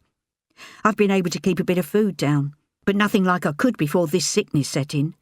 And it's heartbreaking. The food is wonderful, and there's plenty of it. White bread and lovely jam and bananas. Yes, Evelyn, we have some bananas today. Do as I say and get yourself a Canuck this very minute. I want you to have some of this handsome nosh too. 14th of April, 1945. Yesterday morning was lovely and warm. Someone said we were sailing near the Azores, wherever they are. They do sound exotic though, don't they? I'll ask Alec about them when we're together again and let you know. Today though, when we came up for drill, icicles were hanging off the rails. No idea where we could be now. Reen started a lottery for a bit of a laugh, put in half a bob and guessed the time of day we'll dock. Not the date, as there are too many of us to make that work. I guessed 11:47 a.m. I don't know why. I just thought of it and it stuck. Books are handed around, back and forth, among the girls. Nursery World, Woman, Picture Post, Woman's Weekly, and of course we all have our personal dog-eared copies of Welcome to War Brides. We play cards sometimes. Reen's teaching me bridge. That's a bit toffee-nosed for me, love, I told her. We play Newmarket at home. Someone organised a game of bingo, which was great fun. One of the girls has a first-rate voice, and when she sings lullabies to her little ones, it puts us all to sleep. 16th of April, 1945. Reen's got the hang of Newmarket, but I'm still struggling with bridge. There's a lot of guesswork going on about Canada, especially now we're getting closer. Some say it's hot and humid, others freezing cold with inches of snow on the ground most of the year round. One of the girls said there are a lot of shops, and of course no rations to worry about. Someone else said if you're not lucky enough to live in one of the big cities, then you'd have to find a way of getting the hundreds of miles to the nearest shops, as there aren't any buses or tubes or even roads in some places. When I'm on deck, I look out over wave after churning grey wave and think about what's been said. England seems a long way away. 17th of April, 1945. We're docking tomorrow, and everyone is getting very excited, but in a rather subdued, relieved kind of way. All the girls are packing up their things, exchanging addresses, pinching their cheeks to put some colour in them, topping and tailing babies with extra care, and trying to smooth the creases out of skirts and blouses. I can't wait to see the back of this ship. When the gangplank is lowered and we're given the OK to disembark, I shall be the first in line off the bloody thing. 5 days wouldn't have been too bad, but nearly 2 weeks feels like a prison sentence. The sailor's life is not for me. Between the three of us, I do feel a bit nervy about what's next. I don't think I'll see Alec, as he'll probably be put straight on a troop train to his barracks, and I'll have to board another for a 2-day journey to where Mr. and Mrs. Buckham will be waiting for me. Fiona and Hugh, they want me to call them, but I think I'll wait until they tell me to do so face to face. Alec always calls Dad Mr. Draper or Sir, so I think I should pay his parents the same respect. The thing I'm looking forward to the most about arriving in Saskatoon is reading a letter from you, which I know you will have written and sent by now. Well, dear Dad and Evelyn, I must try to get some sleep now so I don't look like a ghoul when I first set eyes on Canada. I'm going to seal this letter, and as soon as possible tomorrow I will post it. I can picture your faces when you see the Halifax postmark and know it's from me. With all my love, Sylvie. The journey sounds hellish, Evelyn said. I didn't know seasickness could be so awful. Dad held his stomach. I feel off balance just thinking about it. But the food, unbelievable. What are we having for tea? Evelyn didn't take her eyes off her sister's writing. "Rabbit and swede stew with dumplings," she said. Dad groaned. "Now I really do feel sick." "Afraid it's take it or leave it," Evelyn said. "Reen sounds nice. I'm glad Sylvie's found a friend." "I hate to think of her lonely too, love." "I know," Evelyn said. "Our letters will be waiting for her in Saskatoon, won't they?" "I'm sure of it, given how long it's taken her to get there. But Bridge—" Dad shook his head. "I'll stick to Newmarket." Evelyn looked at her dad. "Could you make the sea passage?" "Not next to a cabin full of crying babies. I've had my fill of all that." Evelyn left the letter on the kitchen table so she and Dad could pick it up and reread it any time they wanted to. Later, she would throw away all of Ron's letters, something she should have done ages ago, and use Mum's old writing box to store Sylvie's letters in. She thought continuously about all the things Sylvie had written about, and wondered if her own news was enough to hold Sylvie's attention after everything she'd experienced already. She wrote about her job in the libraries in and around London. She'd been given a season ticket for the bus and tube, and a bit extra in her pay packet for lunch. It was exciting to wonder each morning where she would be posted that day, and was surprised at how different from each other areas in London seemed to be. Some libraries were on wide leafy streets, others crammed in amongst narrow shops and pubs. One was lending from a cordoned-off corner of a newsagent, another from the ground floor foyer of a block of flats. The people were at odds too, and spoke with more dialects than Evelyn had heard before. Some enunciated their words with clipped tones, and some with long vowels, not to mention the various tastes in clothes, shoes and hats. It was all very interesting, but not something that Evelyn thought she could stick at for long. 19th of April, 1945. Dear Evelyn, I will try to describe Canada through a train window to you. Big. There's no other word for it. Well, I suppose there are a few. Vast, huge, enormous, gigantic. The list could go on, but all the words would mean the same thing. We're puffing away from the coast through what the stewards call the interior, heading towards the prairies. Halifax was so drab, cold, windy and bleak. It looked as if the sea had battered the town so often it left the houses washed with grey. They were odd too, like wooden beer crates turned upside down. Some of the girls standing around me on the deck started to cry. I'm not sure whether from tiredness or disappointment. I didn't win the lottery about our arrival time, and I wasn't first off the ship, but waited my turn arm in arm with Reen. The nicest thing about it was a military band playing Here Comes the Bride on the quayside. That made us laugh. We were ushered through the pier, which looked like a cattle shed. Don't say anything about cows. Given the once-over by a medical officer, had our papers checked and given an immigration card. Then we were set free, into the arms of waiting husbands, or to be directed by the Red Cross to a train or ferry, or to a B&B to wait for a connection this morning. One poor woman, with 2 little boys, was handed a telegram by a Red Cross worker who then put her arms around her and led her away. Later, in our overnight hostel, another girl told me and Reen the telegram was from the woman's husband, telling her to go home as he'd found someone else. Can you imagine? We were all very quiet for a time after that, feeling sorry for her. This morning we boarded our train at 8:35 a.m, so we're about 4 hours into our journey. We've passed through mile after mile without any sign of people, just grey rocks, waves of wheat swaying like the ocean, forests of sea-green trees. The trains are huge too. You can curve round a bend in the track, look out the window and see the end of the train curling miles behind you. The horns they use have a melancholy wail that sounds so sad. Sometimes I hear it keening to me, "No, don't go!" But still we push on. I must say, though, we're treated very well. Again, lovely food, cups of tea, comfy seats and beds.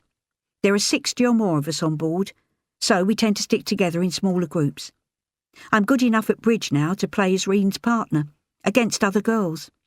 I'll teach you when next we're together. I don't know when that will be, but it can't be soon enough. Love you. Sylvie. End of CD 9.